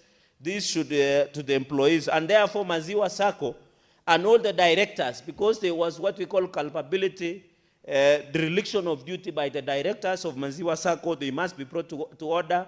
Mr. Speaker, I want to appeal to SASRA to be on the lookout and ensure that the regulatory authority should be in phase, Mr. Speaker. Mr. Speaker, curiously in the morning, I was following the distinct senator of makwiny, and he said a very strange statement that I've never heard in my life. He said it is better to pay these employees than to give nyota to young people, to give inua jamii to our old men and women in the villages. That is the worst statement I've ever heard from a leader, Mr. Speaker. All tremendous respect. Does it mean our old men and women do not have right to get inua jamii? Does it mean the young people, and I'm happy I saw you supporting the president when he came to Garissa, and you spoke passionately on how nyota can improve the lives of young people in Garissa County. And I want to thank the president, because nyota program is now accessible to all Kenyans. The president has gone across the country. For the first time, the northern Kenya, which has been ignored since independence, Mr. Speaker, are now getting opportunities similar to all Kenyans, including roads, including nyota program, where the president was in Wajir, was in Mandera, was in Garissa, your county, Mr. Speaker. We must applaud the president. And I heard somebody saying, why is the president going to give nyota funds? That's the work of the president. You wanted the president to babysit or to drink chai and mandas in State House. The president we have wants to go. One of the role of a leader is to go and see your people and ensure they get, and that is what the president is doing, Mr. Speaker. And I want to request the senator, although, you know, these formations that we have in the country, like disunited or united opposition, I think they don't have an agenda. I think they don't have a plan. Because we need young people to be busy. The only way, Mr. Speaker, and I've always insisted, there are different categories of young people. The young people who did not go to school, but they are looking for opportunities. The young people who go to school, they want jobs. There are people who want to still go to school. So, Mr. Speaker, this issue, and I know in my culture, Mr. Speaker, I don't know, you are old wazee and women in northern Kenya. Mr. Speaker, you know, he said that inua jamii, which benefits old men and women, should not be given out. In my culture, if you say that, the old men can curse you. So I want to request Senator of makwiny to still come back, apologize to the old women and the youth. If he doesn't apologize, the old women and youth of makwiny should punish him in 2027 general election. And in fact, it is dangerous because old men can just tame a matter and you are cast, Mr. Speaker. So he needs to be careful. Let us, Mr. Speaker, let us compliment as leaders.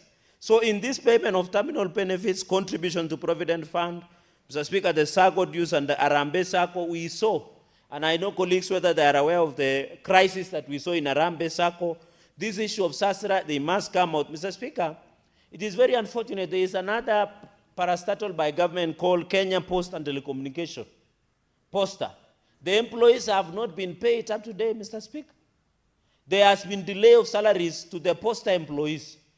The management and the minister concerned of ICT, I don't know, is it the former governor of Kiambu, must ensure the Posta employees are paid their dues, Mr. Speaker. It is unfair. Kenyans have school fees to pay. They have medical bills to pay. They have personal rent, Mr. Speaker, and yet they are not being paid. So the Posta, Mr. Speaker, must come and ensure that we look focus the employees. Mr. Speaker, we want, and I think, Mr. Speaker, it drives me to my final point. Mr. Speaker, there is the law that we passed, the Privatization Act of 2025, number 18 of 2025. We passed the Privatization Act. Mr. Speaker, the argument of sagas or government has been that there is too much expenses in our parastatals. And I heard my colleagues complaining that the government is privatizing. The reason privatization is being done, Mr. Speaker, is to allow some of these parastatals to function, including payment of the employees. One of the aspects that the Privatization Act has given into place is to ensure the process of privatization is made and per the law. What you see, the transit between KCC and UKCC Limited and the Kenya Commercial Bank must be called the Kenya Commercial Bank, who was a receiver, KCB. I know KCB is one of the established banks in this country, Mr. Speaker. They must tell us what their role. And I'm happy, the Speaker, you had said we should sit and agree on what the role KCB or Kenya Commercial Bank played in this process of the KCC, new KCC Limited, and their process in winding up and ensuring that the receivership was done at that point in time, Mr. Speaker. So this issue of Privatization Act has given into focus. I am aware, Mr. Speaker, that the government is trying to offload Safaricom shares through, and I'm happy the government is doing public participation. Safaricom shares offloading, Mr. Speaker, will assist in fundraising, among other things, infrastructure support. You are aware we are doing road from Wajir through your county to Nairobi. We need enough resources. We can not only depend on World Bank or any other. So the sale of Safaricom shares should be supported. I have seen individuals, Mr. Speaker, who want to correct government, but they don't have an alternative. Mr. Speaker, as we talk, the public debt is approaching way above 11 trillion. In the budget policy statement, Mr. Speaker, the internal public debt is close to 1 trillion Kenyan shillings in terms of the interest of domestic borrowing. We must sit as a country and say the sale of Safaricom shares is within the law. And we need to raise, at least I'm told it's more than close to 250 billion, that will ensure Mau Summit, Rironi Road is dual. Mr. Speaker, people come from Mount Kenya, and I don't have a problem with, I traveled the other day to Murang'a. Mr. Speaker, they only use 30 minutes to be in Kenol because they are road. For us who come from Western Kenya, and I can see a number of us, we take even 2 days and sleep on the road to reach our homes because of the pathetic traffic gridlock along Mau Summit to Rironi, Mr. Speaker, or Rironi Mau Summit, and therefore the sale of Safaricom shares should, and the government should proceed. I'm happy in the public participation that has been conducted by the National Assembly, Mr. Speaker. I want Kenya Pipeline Corporation, the sale of shares through initial public offer. Kenyans should buy, they should own some of these parastatals to ensure these parastatals keep making profit and ensuring that we proceed, Mr. Speaker. Mr. Speaker, and therefore, as I conclude, I want to applaud and ask also the counties, because SACCOs are devolved, Mr. Speaker, the county should play a role and ensure. Mr. Speaker, even as Ramadan begins, Mr. Speaker, our county government should work very hard. I know Mandera has a problem with generator. We were with you, and I had the president, please, the issue of generator should be fixed, especially, leave alone seedlings, we'll come to that. The issue of Ramadan is beginning. I wish the people of Mandera could get electricity. And I'm happy the president noted that the generator. But what curiosity, Mr. Speaker, I was looking at the OAG report. The neighbor governor, Governor Ahmed Abdullahi, the COG chair, used 9 million to repair a generator instead of buying a new one. You know, that's what shocks me. It is in the OAG report. And Nancy Gatungu has flagged this in 2024, 2025. That the Wajir governor used 9 million to repair a generator instead of buying another one, Mr. Speaker. So we must ensure that these issues are handled once and for all. Mr. Speaker, my heart also goes to the great people of Sangailu, Kediloni, in Ijara constituency in your county, where they are drinking water that is looking greenish, because the county government of Garissa has failed to provide clean, Mr. Speaker. And you know, I heard the senator of Mombasa talking about seedlings. That's why we were asking Mandera governor, why would you buy seedlings in Mandera instead of supplying water to the people because of drought? That is what is happening in Sangailu, in Ijara constituency in Garissa. The water should be available. I want, there it is.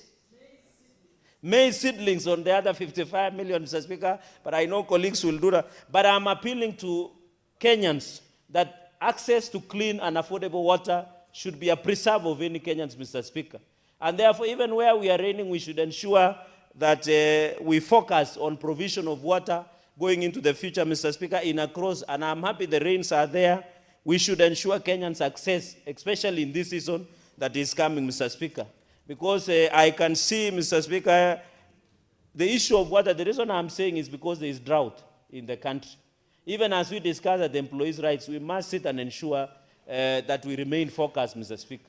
I have seen even there is a diarrhea alert somewhere in Wazingishu, Mr. Speaker, and we spend a lot of money.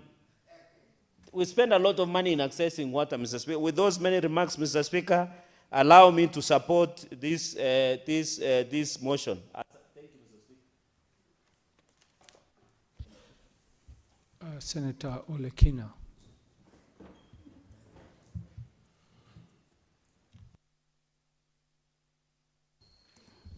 Thank you, Mr. Speaker. Mr. Speaker, I'll try to be as brief as I can to be able to critique this report. I've listened to my colleagues' submissions in regards to the direction the committee took while they were dealing with this issue of the petition. And Mr. Speaker, petitions are things that it's a right for every Kenyan. But the question that we never ask is what happens? What happens after the petition has come, petition Parliament for a matter to be heard? Parliament spends money, invite different bodies, they come in here, we go through, and then ultimately the finding of the petition is handed to the petitioner to be able to pursue. Does that really help? Mr. Speaker, I've listened to my colleagues make their submissions, and what I deduce from reading the report and also from my colleagues' sentiments is that there is an over-reliance on the morality, humanitarian aspect of this petition, forgetting the legal fundamentals of this petition. Mr. Speaker, we're in a country now where one entity is done away with and a new entity is brought into place. KCC was actually restructured, or it collapsed, depending on how you want to put it, and then new KCC comes in. There is a legal process that ought to be followed to ensure that when a new entity is coming in place, the liabilities of the previous entity is absorbed by the new entity. Mr. Speaker, if we don't analyze this petition properly, and that is why from the onset, I would want to recommend that this House does not adopt this report and recommit it back to the Labour Committee for them to be able to really analyze on the consequences, intended and unintended, of adoption of this report. Mr. Speaker, we currently have staff who used to work with NHIF, is it NHIF? And now they have moved to SHA. Soon, Mr. Speaker, you will hear people coming up and saying that their dues, their terminal dues, their SACCO deductions were not remitted, or they were not transferred to the new entity. The courts have already pronounced themselves. Mr. Speaker, I want to speak directly to the petitioner and tell the petitioner, you did a very good job. You did a noble thing, because most of the contributors of those circles are aging. I can empathize on the situation. But the reality is this: I want to be practical on what is going to help you and what is not going to help you. I've been in this Senate for quite some time, and I've gone through petitions that have been brought to this House. One of them, which was very, very emotional, is the one of former councillors, where Treasury came in here and said, we do not have a legal framework to be able to compensate them. This one will fall in the same, what do you call it? Category. And that is why it is important, Chairman, that this report be recalled, not adopted, so that you can strike a balance between the legal challenges and the humanitarian, moral, or morality. You have to strike a balance between the two. And my view is this. These staff benefits, provident funds, and related dues, which are coming up to about 204 million. Is it 205 million or 204 million? Without even calculating the issue of interest. The first thing to do is to go back to the law and say, what did the Court of Appeal say? In terms of the legality, there are statutes that dictates on how entities are transferred from being one to another. I think I drafted them down here. Let me refer back to my notes. We've got, in fact, when you look at back in terms of the Court of Appeal 2020 ruling on Civil Appeal number 191 of 2018, which, in its wisdom, the judge absolved new KCC of all KCC liabilities under section 3, 1, 2, and 8 of the Transfer of Business Act, Cap 99. The first question you must ask yourself is this. Are we the ones in this parliament who hinder people from getting what is rightfully theirs? The first thing, Mr. Chairman, you would have done through the Speaker is to look at that piece of legislation, the Transfer of Business Act, Cap 99, especially section 3, 1, and 2. And ask yourself, why was it drafted there? And what will help these aging former KCC employees who are now languishing in poverty because what was deducted from them was never remitted to the SACCOs? How can you be able to look at that? Do we need to amend? Do you need to sue the AG directly?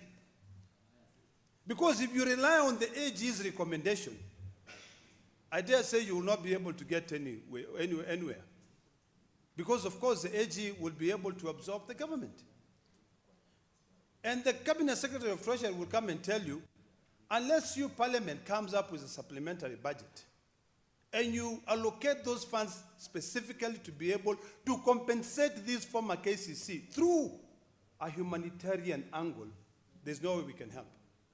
But is that not setting a very dangerous precedent to future entities that are transferred from one entity to a new one? Have you taken into consideration NHIF moving into to SHA? Suppose the same case comes up tomorrow. Will you go back and say there's already a set precedent? So Parliament, go back. What about the fiduciary responsibility, Mr. Speaker? So, Mr. Speaker, the petitioner's case, which no doubt is rooted in verifiable salary deductions and constitutional fair labor practices under Article 41, deserves swift humanitarian relief. However, we have to look at the legal aspect of it. And my view is very clear. We've got what I've already highlighted in terms of the Transfer of Business Act. You need to look into that. And that is why I keep on saying this report should not be adopted by this parliament, should go back to your committee. Number two, these claims, have you been able to verify them? Are your findings truly evidence-based? Have you carried out an audit of these claims? And you are certain, without any doubt, that it is true. These former KCC employees, however many they are, their funds were deducted, their terminal dues, is it evidence-based? We also need to look at the PFM Act, I think section 43, on this petition. In terms of if we were to compensate these people, or if we were to commit public funds in terms of compensating these people, how will it be treated by that act? Will it be legal or illegal? So, Mr. Speaker,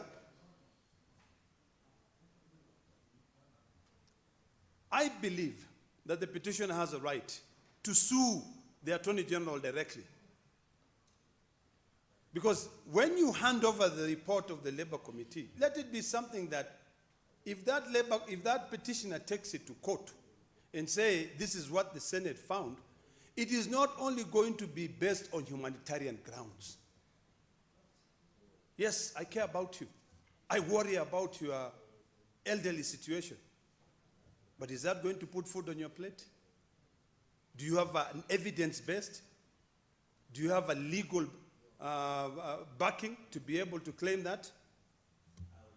While at it, Mr. Speaker, I think it is important for us to be clear on how these parastatals are being wounded up, or how these parastatals treat their employees. Every single day, Mr. Speaker, and I'm sure my colleagues read the papers, or they are also members of this parliament. Courts have always found new rights, more rights. In fact, employees are protected more than employers. But what does that right translate to? Does it translate to them being happy? Today, if you attend CPIC or even PAC committee, you will find that most of the findings by the auditors is that our own county governments are deducting statutory deductions, but they are not remitting. Is it about time that we come up with a process where when your deductions or your retirement benefits are being deducted, they are ring-fenced in a way that the moment you retire, it is only you who will have the key to be able to go and open that box and get that money, but not having to rely on someone else.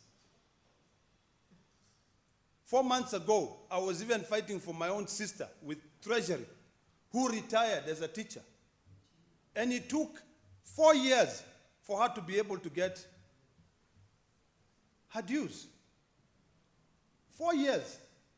In fact, most of the money that she ended up getting was to pay loans of the money she was borrowing to come to Nairobi to follow up. It is in Treasury. It has left Treasury. It is go to the Ministry of Education, go to your local office. Why? Why do we make things so difficult for people? This red tape is what is killing this country. We all talk about wanting to advance to be a modern society. But when our own welfare is neglected, how are we going to be able to advance to be that first-class community? People work.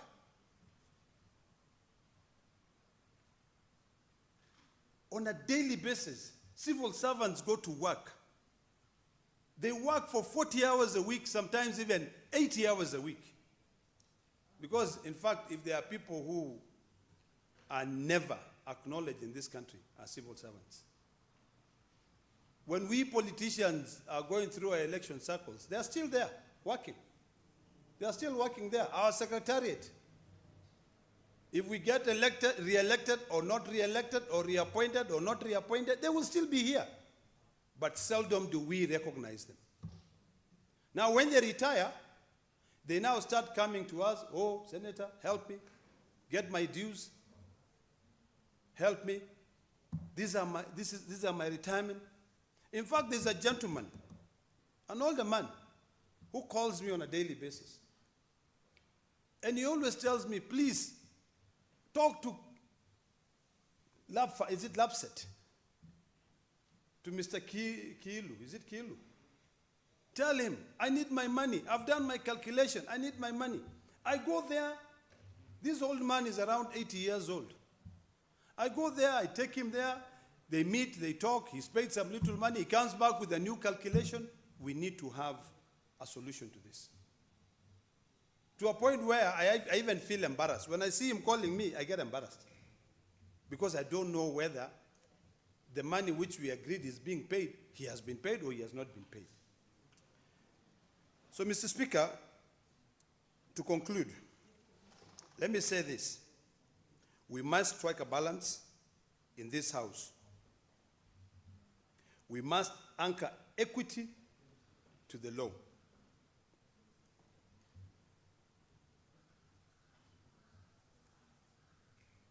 We may need to amend certain pieces of legislations.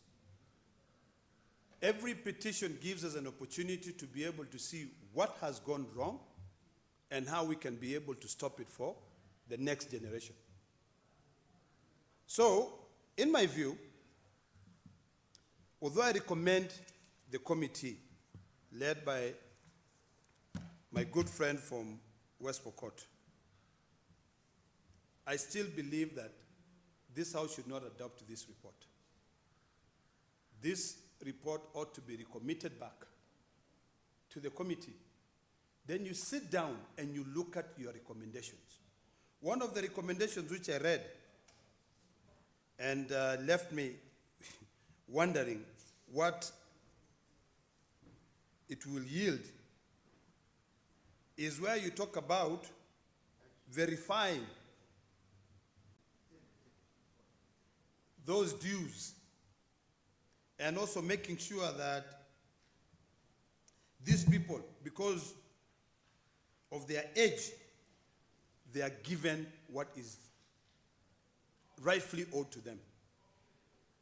I agree with you 100%, but is it practical? Is there laws that hinders?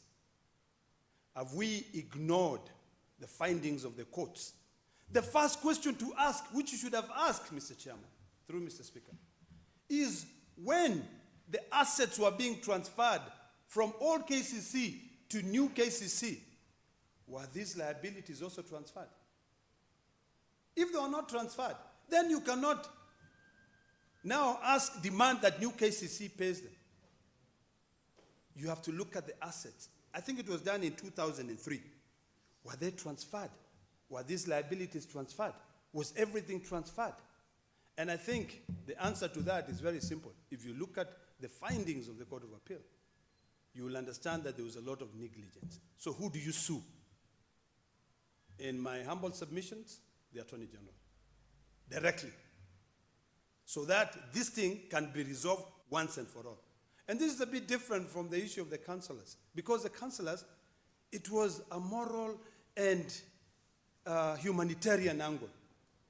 This has got to be more on a fundamental of the legal process that ought to have been followed to ensure that these hard-working Kenyans who contributed many years for the success of KCC were treated like human beings, legally speaking. Thank you, Mr. Speaker.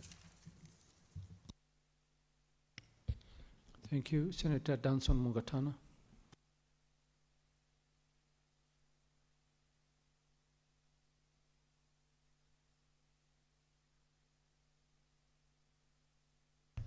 Thank you, Mr. Speaker, for giving me the opportunity to comment on this report by the Standing Committee on Labor and Social Welfare.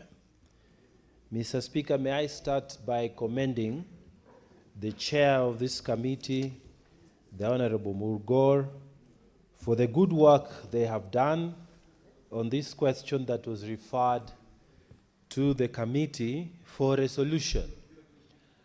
Mr. Speaker, I do not want to repeat what my colleagues have said, except to concretize the facts that these KCC workers were not paid their dues.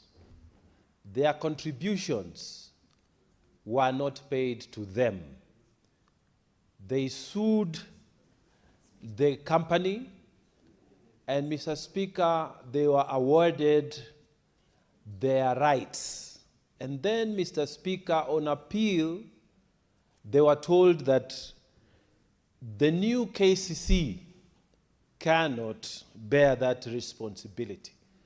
Mr. Speaker, on legality, I agree with the Court of Appeal judgment that made the final call. They are standing on proper legal principles that you can't sue what is not liable. And Mr. Speaker, in fact, the ministers, when they came before the Senate committee, they confirmed these facts, and they said, because of the technicality, we are not able to pay what is due to these workers. But Mr. Speaker, what the committee ought to have done, and this is where I wanted to focus on, the committee has power to note all these facts, but still make a recommendation that ex gratia payment can be made. And Mr. Speaker, ex gratia is also a legal principle. Insurance companies can make payments on the basis of ex gratia. This is a legal wording that is from Latin. Ex gratia means on the grace. That means by goodwill. It's morally right. It is justice to do that. They did not need to accept the recommendations of the minister for treasury and say, okay, the law has said this, the courts have said this, then they leave it there. They ought to have gone one step further and recommend that despite all this, these workers ought to be paid on ex gratia basis. Mr. Speaker, I have said insurance companies make these kind of payments. Labor courts can make orders on this kind of payment. Even companies can make payment on the basis that we are not accepting legal liability, but on the basis of justice, humanitarian consideration, we will make this payment. Mr. Speaker, what we are talking about is little money. The Treasury could have been asked through a recommendation of the committee to make this ex gratia payment. And Mr. Speaker, when the old men who worked for KCC came before this committee, they were aware that the Court of Appeal has made a ruling against them. But they came because they believed that this Senate would help them recover their rightful dues. So, Mr. Speaker, while I congratulate the committee on the facts, laying out, meeting all these people and the departments of government, I find it difficult to accept that they have thrown their hands in the air and they have said that there's nothing they can do. Mr. Speaker, I think the committee ought to find a way to amend the report and allow the payment of these workers on the basis that ex gratia payment can be effected, and the government needs to make this payment. Mr. Speaker, I would have ended there, but I want to say one more thing before I take my seat. Mr. Speaker, government agencies, and starting with the Attorney General, they budget for their own expenditures, they budget for the salaries and whatever in their line budgets. But, Mr. Speaker, they don't put money to fund legal or contingent legal liabilities. They don't. And this goes even to parastatus. And, Mr. Speaker, this must change to be fair to people in this republic. People have litigation against the Attorney General. Those of us who have practiced law, we know that we have litigation against Attorney General, against the government. But when you secure your victory, it is called a paper victory. Because yes, you will get your judgment, but you cannot execute that judgment. And Mr. Speaker, we ought to change this. this particular approach to budgeting needs to change. We need to tweak it. And we need to say it in this floor of the House. Parastatals need to budget for legal contingent liabilities that may occur in case the parastatal is sued. They need to put money aside so that they can satisfy judgments that come against their acts. Same for the Attorney General. Mr. Speaker, I know that if KCC had put aside some money, I am sure at the time that the judgment was obtained, during that lapse period between the time that the appeal was filed and the appeal was executed, the 5-year period, they would have paid if they had this legal contingent fund that is supposed to satisfy liabilities that can arise. So, Mr. Speaker, without wanting to repeat what my colleagues have said, I want to support this report, but I wish that the chair can find a way to twerk the report so that there is a clear recommendation, binding recommendation that says, despite all this, this report is recommending that the workers be paid on ex gratia basis. And Mr. Speaker, one of the things, finally, that has come out here is that the workers were making payments, they were being deducted, and payments were being made to government bodies, Provident Fund, or whatever. But these payments were not reaching those bodies. Mr. Speaker, as senators, we need to be very alert and worried about this because it is a trend. I know my county, Mr. Speaker, under the current governor, they deduct workers in Tana River County.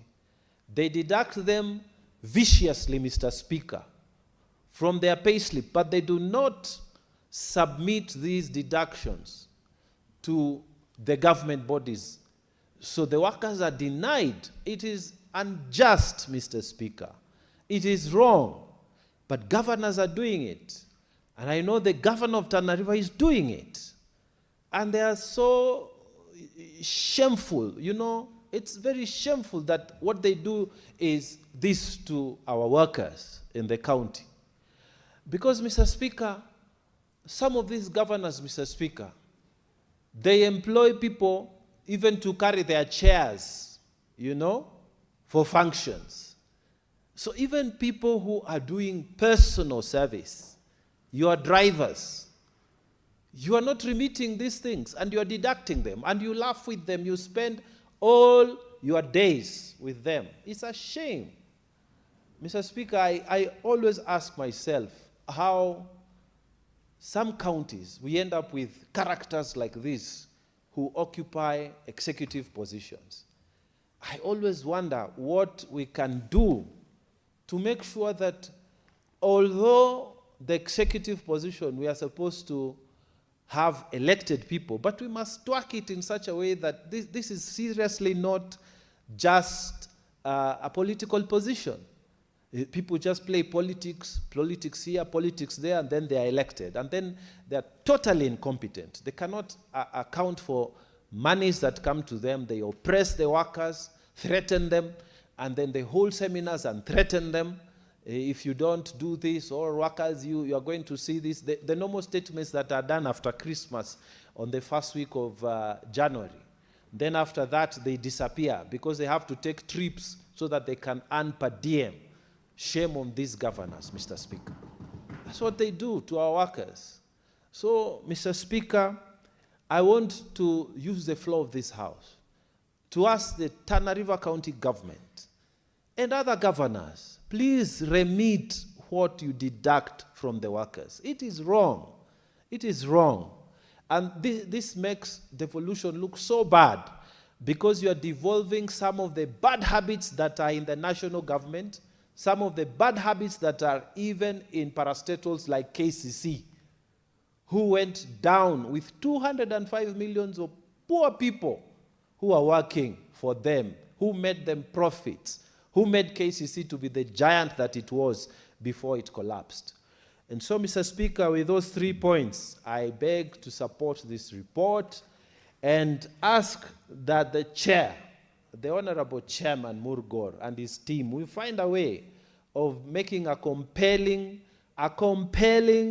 recommendation that they can hold on to, not what all the members who have spoken before me have said. The recommendations are not sticking to something that these workers can say, we went to the Senate and came out with something. I thank you, Mr. Speaker, for giving me the opportunity. It's Madam Speaker, but it's fine. Senator Richard Onyonka. Madam Speaker, I'm actually happy to be on this floor to make contribution to this important matter. The reason is that I think amongst the very many issues that I've brought forth, either publicly at the media or even in this house, is actually about this matter of payments which, even currently, are supposed to be remitted to either employees who worked for our government, who worked for government parastatals, who worked for private companies in our republic. Somehow, the trend that you look and observe is that there seems to be a consistency on how this money, which was meant to be deductions for as retirement benefits for our people, whether the money was going to be given as gratuity for our people, whether money was actually supposed to be paid through the county governments so that the workers who have worked in these institutions can receive their legitimate dues. Madam Speaker, I've also been looking at why we treat our people so casually. I have always wondered that, and in fact, Madam Speaker, I really want to thank my brother Honorable Mungatana and Senator Olekina for their very impassioned plea on this matter. Because we seem to very casually treat these monies that are owned by employees, whether they're, as I've said earlier, whether they're working for the national government. I don't have the evidence whether there were any who have worked for this National Assembly or rather Parliament, but I know Parliament has been behaving reasonably well recently. But previously, these were issues where we had some of our colleagues coming to this National Assembly for more than 6 or 7 years, chasing after their retirement benefits. And Madam Speaker, the point I want to make is that even if you look at this money that we are talking about, which is supposed to be the deductions for our people, you can extrapolate it, and my colleagues, look at the other compensatory issues that have been raised in this house. Number one, the ex-bomb blast people. We allow these people to go to court. They go there, and of course, given the statute under which these bomb blasts took place here was not going to be accommodative, because at that time we didn't even have the platform on how we could argue and make these people compensated. Even some of them have done this through the Kenyan Human Rights Commission. But our institutions, and I call these institutions the National Assembly, or rather Parliament, has been unable to come up with what my brother, Honorable Mungatana, is talking about. Can we agree that there are certain compensations that cannot be done within the law? Why? Because some of these things have gone beyond their statute of limitations. Some of them should be based on human right basis, and some of them should just be based on common sense.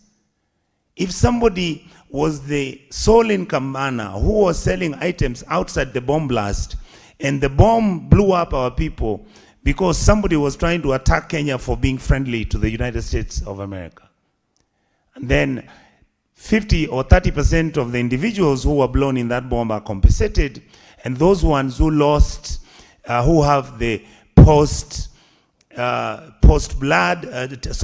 post-bomb traumatic experiences, where some of them till today talk about how they are not able even to sleep. And it's been over 30 years.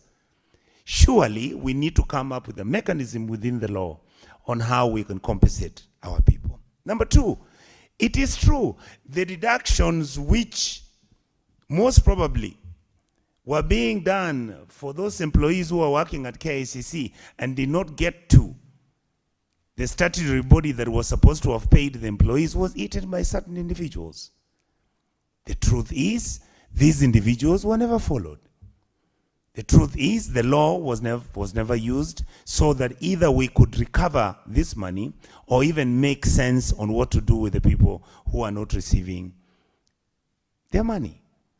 And of course, my colleagues have ably and wonderfully stated here, like Honorable Mungatana has again graciously raised the issue. Look at the way how some of our governors behave. They are unable to pay gratuity to people who've worked for them and they've moved. They are completely leave alone the political mismanagement of the workers in their county governments because they believe that some of these individuals were not loyal enough to them. Some of these people who even left some county governments some 3, 4, 5 years ago, Madam Speaker, have never received their payments. And why then as a house don't we come up with resolutions on how, one, those individuals who have faced injustice, let them get compensation through a government mechanism which this house can sit and actually draft. Number two, if there are county governments that have been unable to release funds, which most of them are not releasing those funds, I believe that we can actually pass a moratorium in this house or a memorandum of actually asking the controller of budget to make sure that the payments which are supposed to go to these employees become the first charge. Finally, I had my colleague raise a question. How did we get such irresponsible people that are not able to look at Kenyans in terms of their capacity, in terms of their exposure, in terms of their human rights, in terms of their legality, where we actually refuse people to get their money after working for 25, 30, 40 years in an institution, and many of these institutions were actually bankrupted. Then an excuse is given. It's the same thing. I think we saw Jomo Kenyatta Referral Hospital having the same issue, where people who used to work under the auspices of the World Bank are not receiving payments so that they can be released to go and do other things. And there are many other institutions like that. So what we are saying, Madam Speaker, is this. Yes, we can do all these reports like the one that has just come here, which is done extremely well. But our recommendations are always weak. And it's because we've always thought in this house that we don't have enough teeth to come up and implement some of these recommendations. And therefore, I'm seeking and persuading my colleagues in this house that let us take whatever that we find that is not functioning and we begin to fix it so that it can make Kenyans receive their right, receive their payments. If it is their ex gratia payments, whether it is their family payments, whatever payments they make, we make sure that some of these things are done according to the statutory period so that our people can begin to say that government and even the corporate sector, even all the economy of Kenya is an economy that is friendly to its workforce, because once you work and finish and you finish your years well and you take care of the responsibility you had, then naturally you should receive your compensation as your retirement benefit and your historical benefit. And therefore, Madam Speaker, my opinion is that I think, like my colleagues have said, let us begin through our committees to interrogate those issues that we are failing to implement. Once the recommendations are made in this house, seems like nothing actually is followed up. Even when we get some of the audit reports that have recently come up, where you find individuals, are being informed, Madam Speaker, that as far as Kenya is, our country is okay, doesn't have any challenges. Some of these things are the ones which make Kenyans really angry. And unfortunately, Madam Speaker, they might even blame the current government, and yet the issue is not really with the current government. I think this is an issue that historically and perennially been with the government of the day, that we do not treat our people with dignity, we don't treat Kenyans as real Kenyans, and we don't handle Kenyans the way we should. And Madam Speaker, I want to raise an issue which I saw where a member of parliament of Kituru Church South, Anthony Kibagendi, is being vilified, and in fact the House has decided that he has not behaved very well by him publicly mentioning that basically as members of parliament, even the Senate, we are becoming useless. That's the indictment that the public out here keeps raising about us. And the reason is we need to capture the mood. We need to understand what Kenyans want. Those things that don't need politics, can't we fix them? I don't see how individuals who are complaining why they are not being paid their retirement benefits, how this can be politics.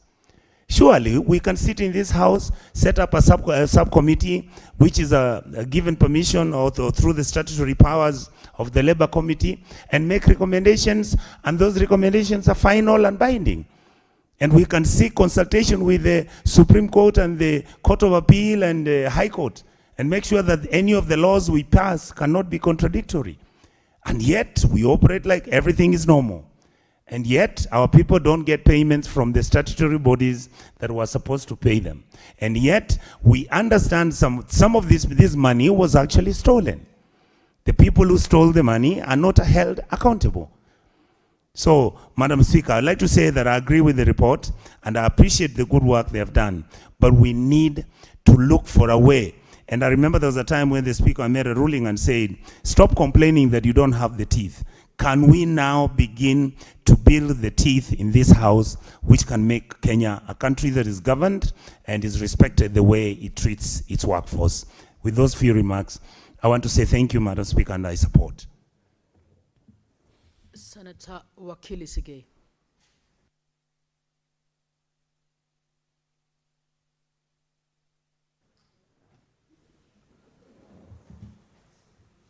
Thank you, Madam Speaker, for giving me the opportunity to also weigh into the report of the committee. I first, from the very onset, wish to appreciate the effort that this committee took into giving us what we are discussing today. Madam Speaker, I have gone through the recommendations, and as we appreciate the work that the committee did in establishing the historical background where the former employees of KCC, having won in their first attempt before the High Court the case to claim for their dues, they lost in the Court of Appeal. To the extent that then the Court of Appeal, besides overturning the decision that had given them the entitlement, it did state that they were entitled to certain payments and directed the Office of the Attorney General to see the mechanism within which these former employees were to be paid. Madam Speaker, this petition has been filed before this House on the strength of the constitutional provisions of Article 119 that mandates this House to do what is within its powers, either to legislate, to amend, or to repeal any statute or law. And in this case, part of what we as a House have as a mandate is to find a solution to support such vulnerable former employees who felt that coming to this House was giving them a recourse to get the entitlement. The assumption that that petitioner made when they were filing before this court, before this House, the petition, is that they will get to be paid. And having heard them, because from the report you will notice that the committee did engage these petitioners, it engaged the Office of the Attorney General, it engaged so many other stakeholders.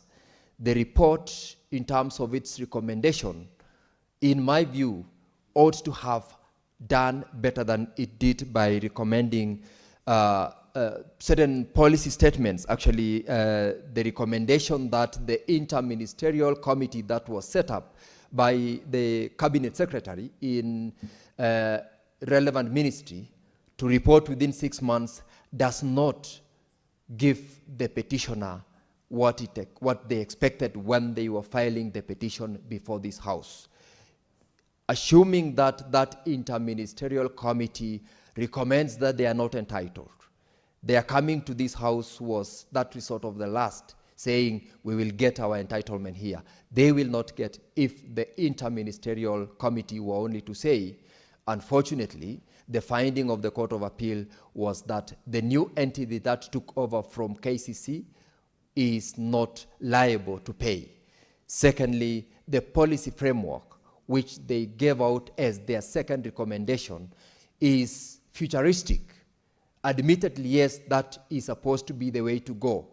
What remedy are we giving these petitioners as a House, as Parliament, that the petitioners came in seeking for support?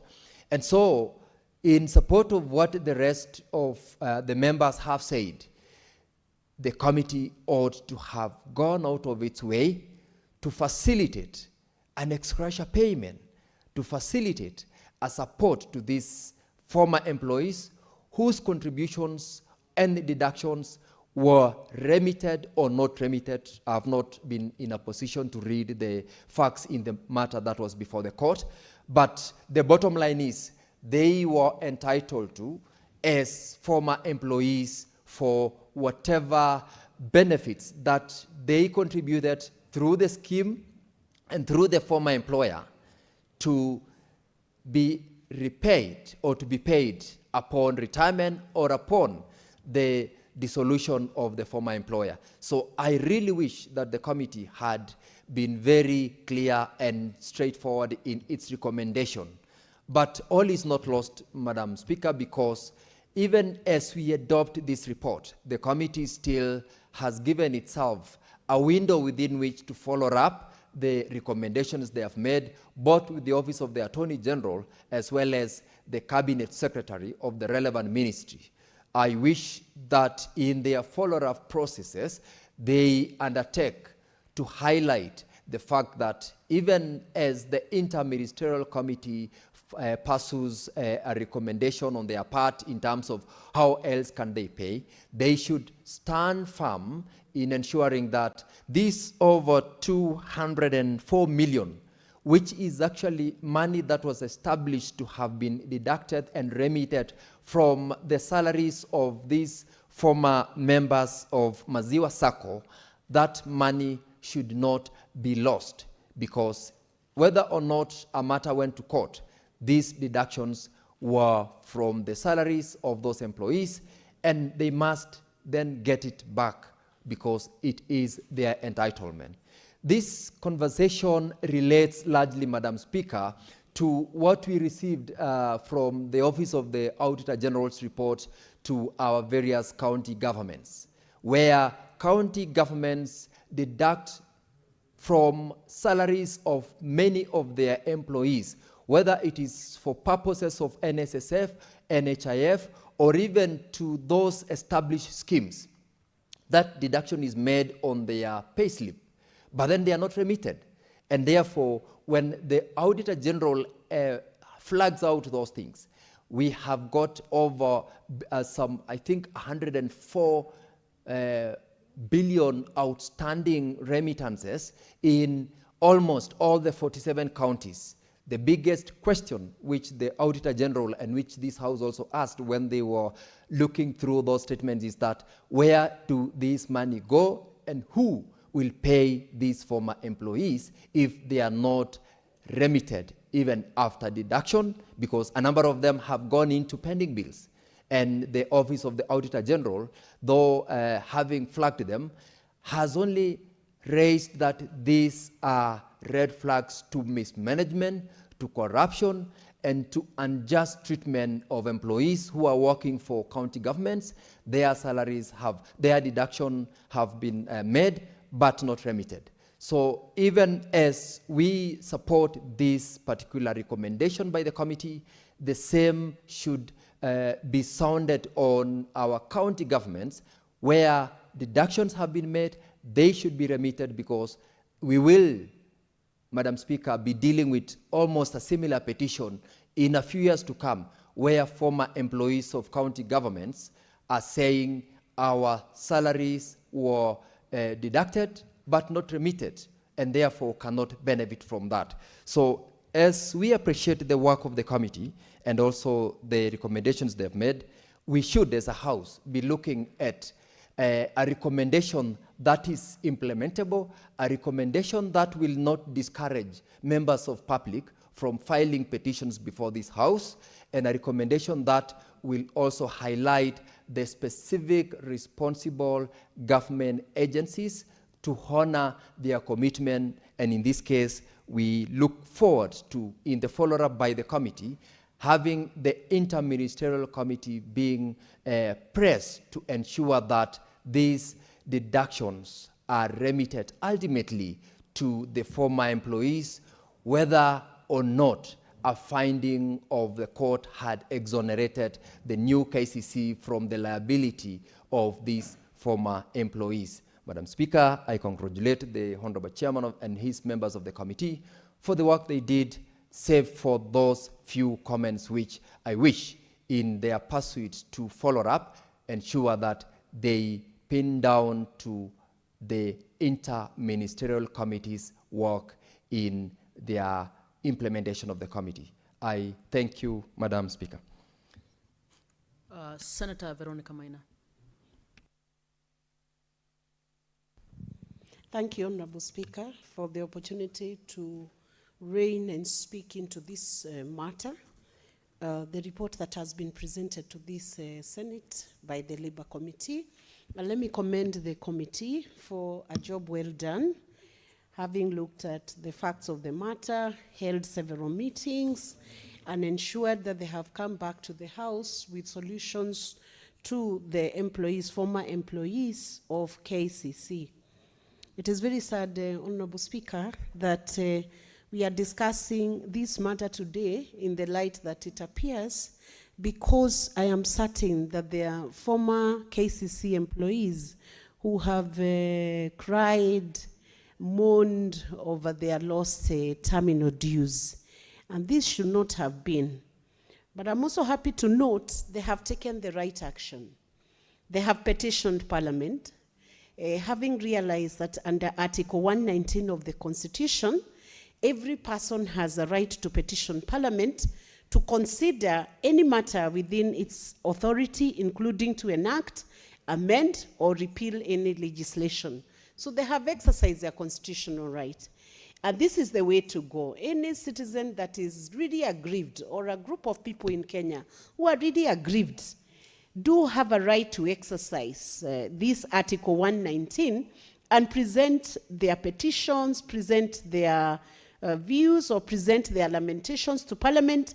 And Parliament is also mandated under the Constitution to ensure that they provide, to ensure that we provide solution to the people. And further, under Section 5.2 of the petition to Parliament, a petition that is tabled in Parliament under this Act shall be considered in accordance with the standing order of the relevant House. So this committee sat, and they've done a good job. They have brought here 4 recommendations, if that is what I have seen, 4 recommendations before the Senate, having considered a matter that was heavily adjudicated in court, and definitely, in spite of judgments being rendered and an opinion being given by the Court of Appeal, the workers, the former workers of KCC, are still in distress. Notably, the KCB Bank is the one that handled the receivership of the old KCC. And it is important that the committee has noted in one of the recommendations that the receivership regulations must now be tightened. Why? Because if a receiver is already transferring the assets and the liabilities of a company to a new formation, that is the new KCC, the question we ask ourselves, does the receiver not have a duty to disclose to the new company that is taking up the ownership of the old entity, do they not have a right to disclose the assets and the liabilities, the full set of liabilities that is due, and that would definitely and naturally transfer to the new entity? So I find there is a very big gap there, and I would call upon the receivers, because they are also, banks of repute like KCC, that when they are handling their mandate as receivers, it will behove on them, because they are also public entities that are quoted in the stock exchange. It behoves on them to act in utmost good faith and protect and defend every right that is being claimed from the old entity or the entity under receivership. So it calls us to focus a lot on the role of a receiver. And when we are focusing on the role of a receiver, we know very well, Honorable Speaker, there is no entity that can succeed well without considering or just thinking deeply on how the workforce and the human resource is being treated. Because I think, Honorable Speaker, there is no company that would succeed fully until they take care of their workforce. So when KCB dealt with the receivership of KCC, they should have taken the aspect of human resource as a critical resource within that entity. They should have taken it much more seriously than they did. And I think we need to tighten the regulations and the rules just in line with the recommendation that has been given by the committee. Honorable Speaker, I note that the petitioners have not just come straight to Parliament. They didn't just show up in Senate. They went to court. They petitioned in petition number 1299 of 2013, and Justice Wasilwa granted an order that New KCC Limited was liable to pay the former employees.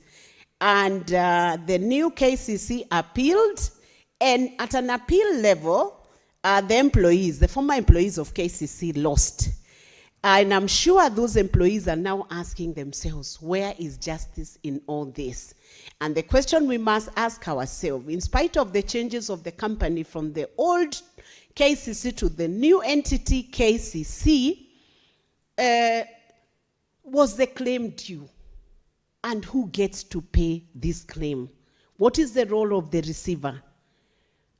The committee has made recommendations. In this recommendation, they have recommended that the Cabinet Secretary and the Minister of Cooperatives to fast-track an ex gratia payment to these KCC employees, to the former KCC employees.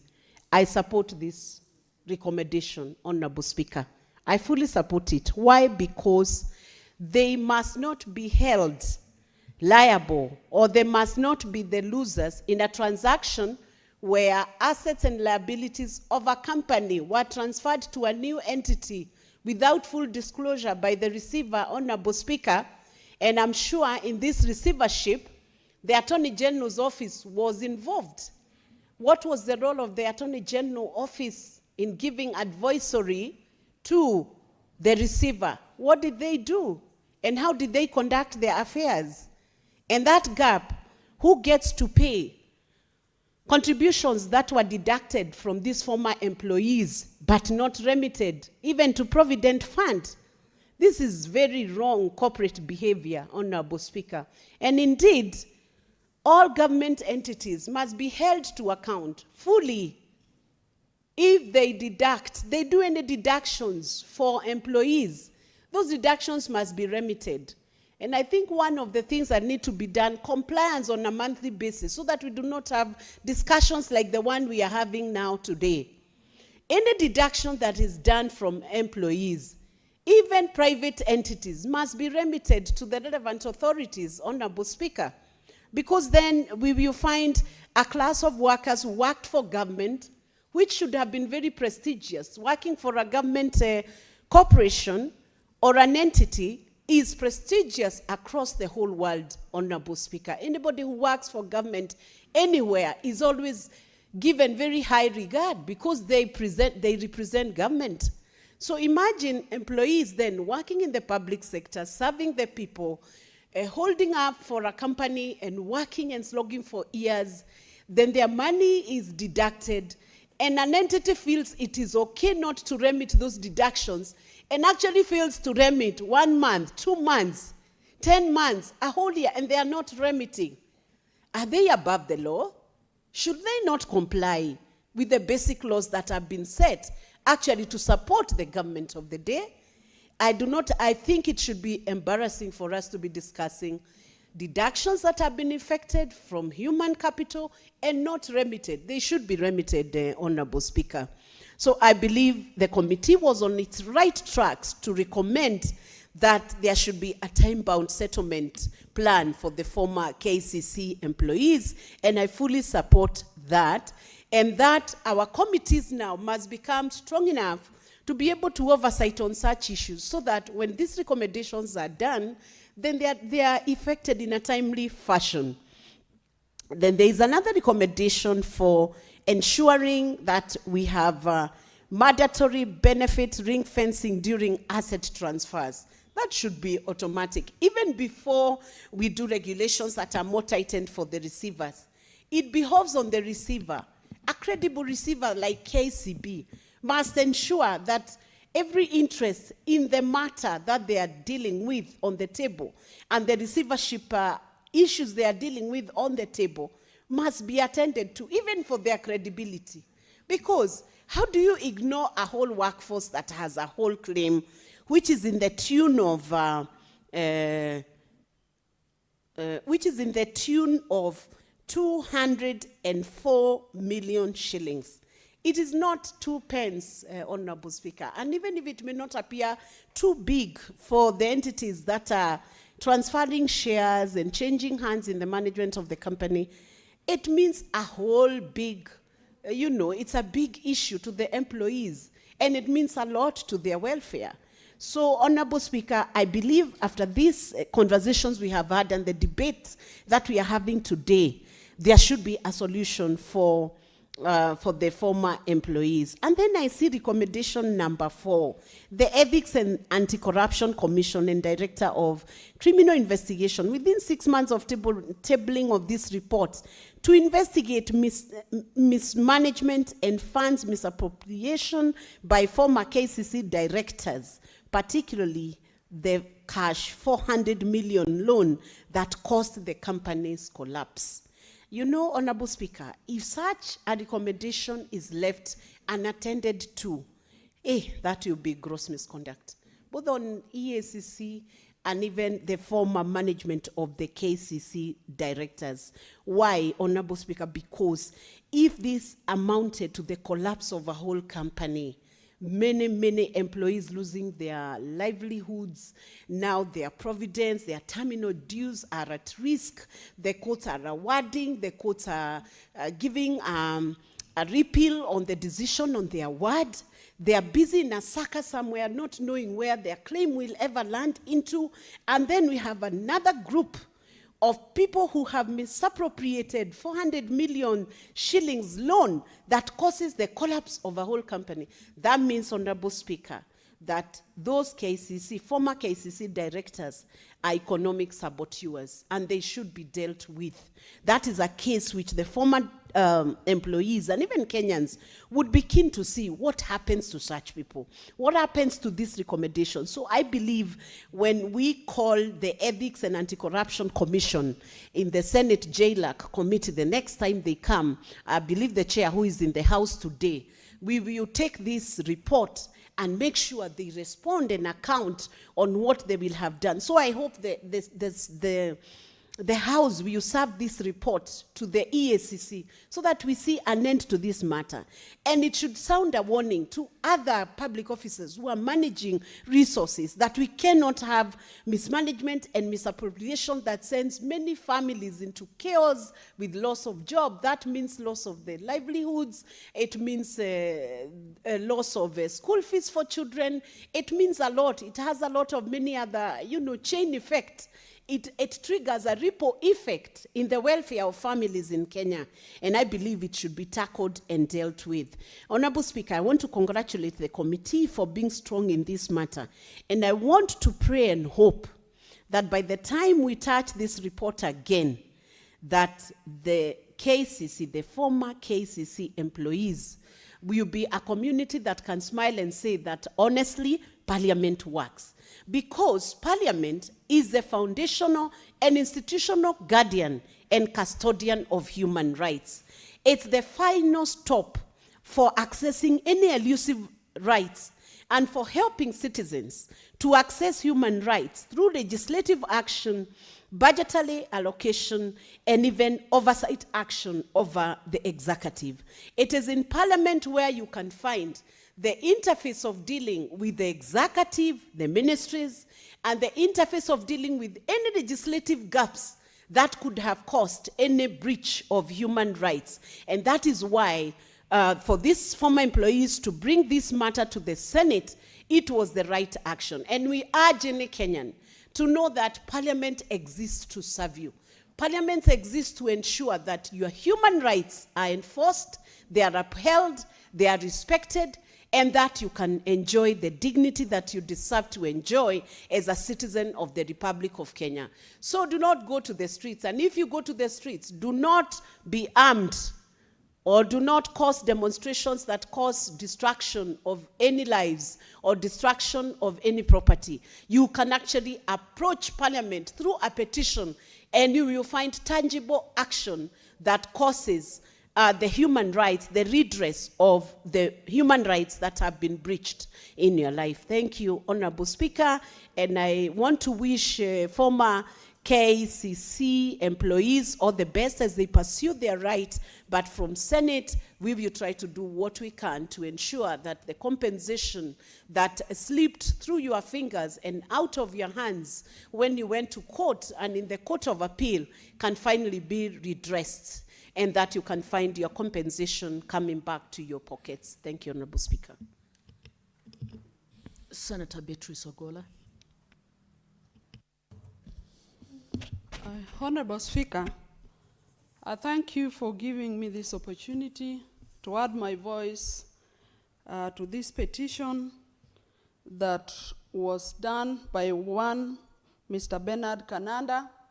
And from the onset, Madam Speaker, I want to congratulate Mr. Bernard for taking courage on behalf of the suffering former employees of KCC that have not gotten their benefits, Madam Speaker, that were due to them at that time. Madam Speaker, as I rise to make this presentation, I want to remind Kenyans that we have just begun the Lenten period, and it is a time of forgiveness, Madam Speaker. It's a time of giving. And Madam Speaker, giving is not limited to giving in kind. Madam Speaker, it is a time that we should reflect in a number of issues in our country and in the world. It is a time of watching what you say, Madam Speaker, to others in the family, in the community, and in the spaces where we are. It is a time of thinking about the less fortunate in the society. And Madam Speaker, we wish everybody well in the country and in the world. Madam Speaker, as I begin also this presentation, I have a broken heart. Madam Speaker, just last week in my ward, in my village, we lost one such retired personality, one Boniface Okeyo, from Kosewe, Kanyamwa Kosewe ward, from my village, Madam Speaker. And Madam Speaker, this gentleman was a retired public officer who had not received dues, who had not received his pension. And Madam Speaker, why my heart is broken is that this gentleman had gone through the suffering that equally, the suffering that the former employees of KCC had gone through. This gentleman didn't even have fare, Madam Speaker, to follow those dues in Nairobi, Madam Speaker. And Madam Speaker, finally he got a lift in a lorry. the operator of that lorry was gracious enough to grant him a lift to Nairobi. One wonders how, when he finally would arrive in Nairobi, if he didn't have fare, how he was going to operate. But Madam Speaker, that is the story of most of the retired public servants, because they have waited for so long for their pension. Boniface left his home with his bag. Madam Speaker, Boniface did not arrive because that lorry got an accident and he lost his life somewhere around Nyansiongo. Madam Speaker, if Boniface had gotten his benefits, he would probably have never gone through what he went through. And just today, Boniface is a fellow Catholic. I know today he would have attended Ash Wednesday at the Mirogi Parish Church. May his soul rest in peace. Madam Speaker, I congratulate Mr. Bernard Kananda, and I sympathize, Madam Speaker, with the former employee that they have not gotten their benefits, even though the courts have stated so. But the worst part of it, Madam Speaker, that even their contributions that they made to Maziwa Sacco, they have also not been able to get.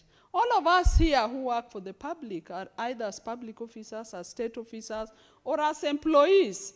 We sacrifice to save some money with our SACCOs, Madam Speaker. Madam Speaker, I'm a teacher by profession. And over the years, I've saved some money with Mwalimu Sacco, even before I joined Parliament, in the hope that once when I need that money, I should be able to get it, to access it in a timely manner, because it is monies that I've saved, it is monies that are due to me. And Madam Speaker, that is the same story we want to hear wherever other Kenyans are working, at whatever level, that what you save in a circle, you should have access to. What the benefits that you have as employees, you must have access to.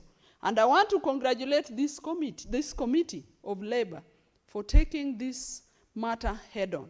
Madam Speaker, at the ICT committee sometimes back, a predicament of the same nature was brought to our attention, of the poster employees who had not gotten their salaries for months, Madam Speaker. And because of the deliberation of ICT, we even had to invite Treasury to our meeting and the Ministry of ICT then, and a commitment was made, and those employees were able to get their payment.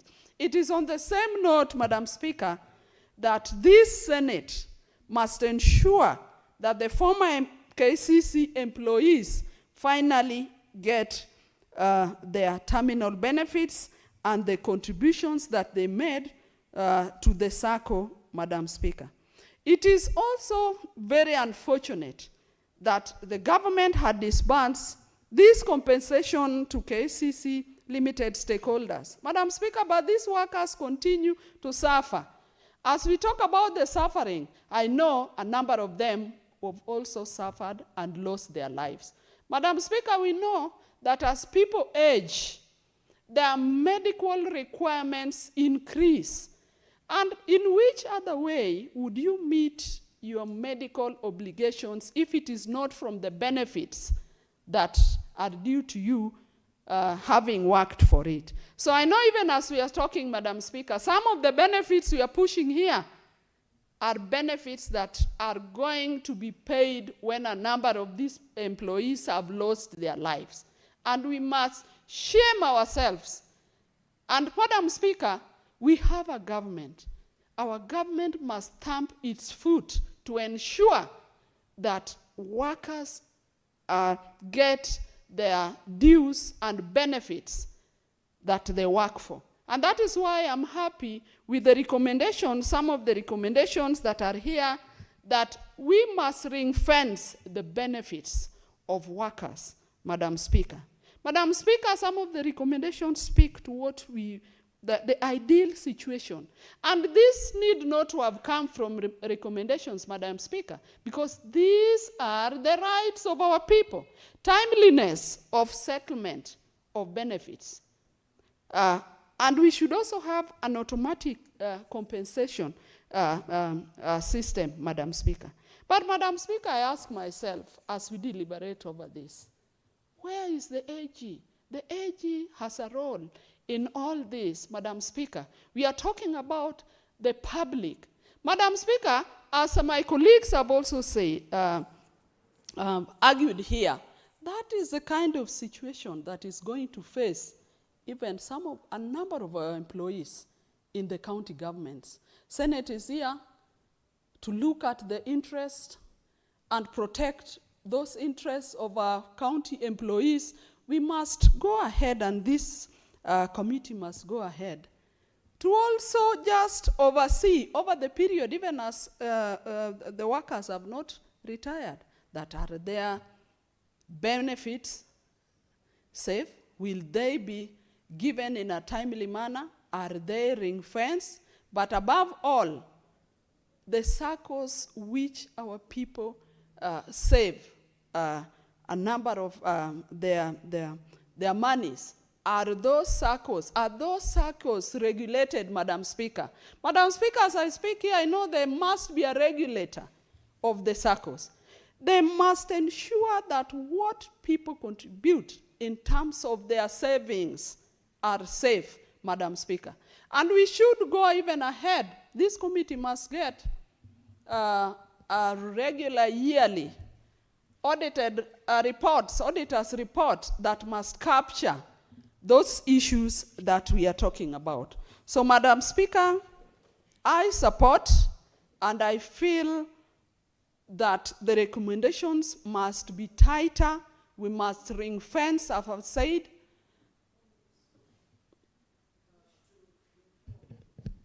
Senator Beatrice, would you like to be informed by Senator Veronica? Yes.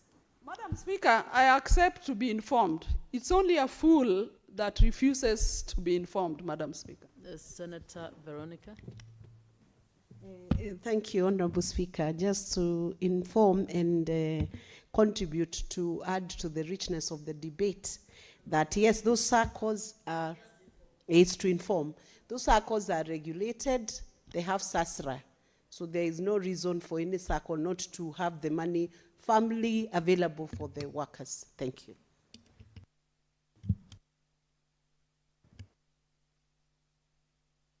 Madam Speaker, I thank my sister and former SG for that information, that the regulator is there.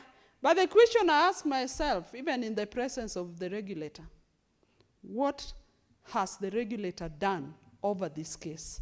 That the regulator must stamp their feet. The regulator must regulate all circles. Madam Speaker, I'm pained because, as I say, I'm a teacher, and years back we used to have a circle for teachers in the greater southern Nyanza called Sonyanko. At some point that circle ran into some problems, Madam Speaker, and I saw the plight of teachers that included my parents. I saw the plight of teachers, and that is why we are pained if circles do not take care of contributors' resources. At that time, Madam Speaker, teachers would get small loans when schools were opening, because that is when teachers would pay for school fee.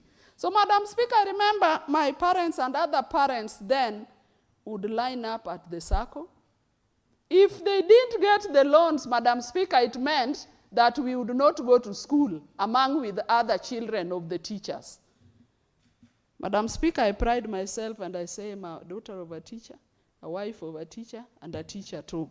So, and that is why I say we must stamp our foot in the regulations of the circles. Madam Speaker, this is an unfortunate happening. Although the discussion is timely, we must then rescue other employees. And Madam Speaker, I support this petition And I would like to say that the recommendations must be looked into.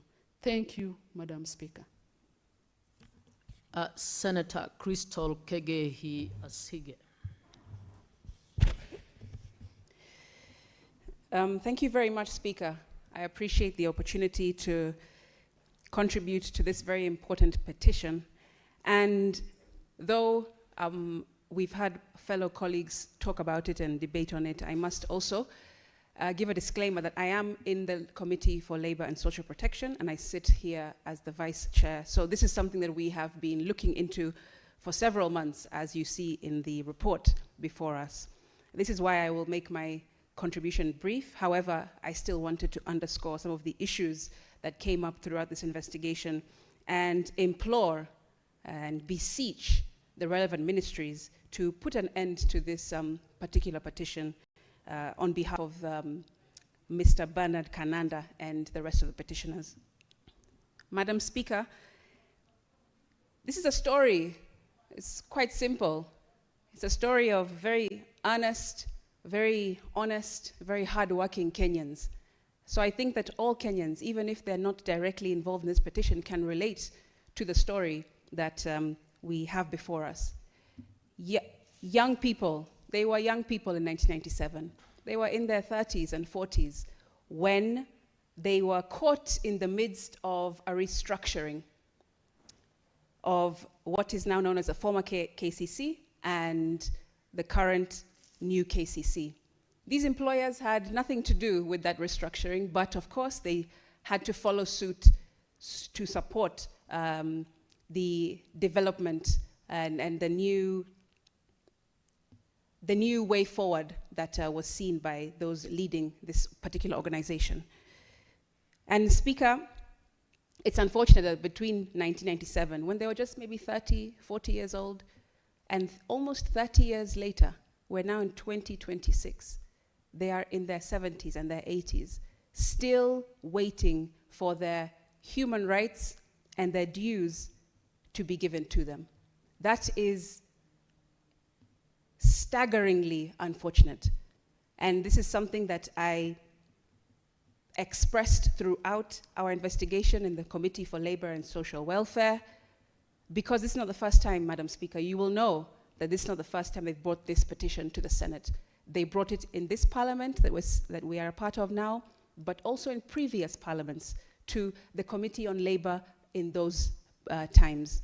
And still, it is painful to have to see people who are my elders, my grandparents, having to come back and forth from their homes, from as far as the county I was born in, Mombasa, to the county that I originally am from, which is Vihiga, and beyond, still coming back, begging, pleading, beseeching us as parliamentarians and the ministries and the regime that is here today to just give them what they are owed. It is quite a simple story, but unfortunately it's one that too many Kenyans experience and can see themselves in. Madam Speaker, you'll see in this report that they are asking for close to 205 million shillings that is due to them, including the interests accrued since 1997 when the restructuring happened. Because their only crime was to be loyal employers and to be patient with the system. They have been patiently waiting for the system to catch up with their human rights, Madam Speaker. And it's us who is really contributing painfully to what they've had to experience for almost 30 years, waiting and waiting and waiting. Madam Speaker, this 205 million is not just a number. It shows, or it should demonstrate, the agony that has been felt by them and their families and their extended families for almost 30 years. And I wish that the Minister for Cooperatives, together with the Minister for Labor, and other ministries, including the National Treasury, who we spoke to in this investigation. We also met with the Attorney General. I wish that they would see that this is a very low-hanging fruit. This can be resolved today. This can be resolved in this quarter. so that rights and freedoms can be enjoyed by these employers, those who are, that is, Madam Speaker. Because Honorable Senators, it is now 1 p.m., time to adjourn the Senate. Senator Sige, you will have another 15 minutes when we resume the contribution. The Senate therefore stands adjourned until later today, Wednesday, 18th February 2026 at 2:30 p.m.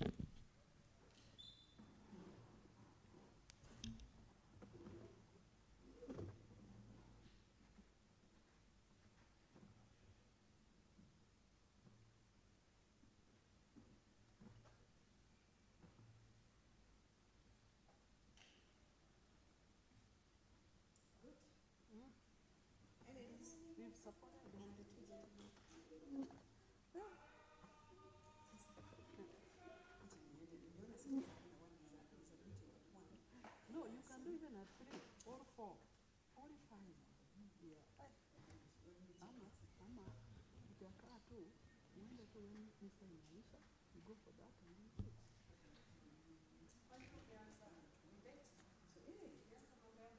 things are crazy. Valentine period. It's a period. Valentine is a period.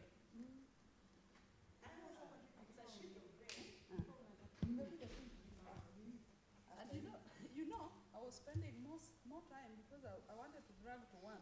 That's what I was hoping. Actually, but I saw them look at me. I saw them look at me, then I said, I signaled, I said, what do I do? So I can't. That's what I thought.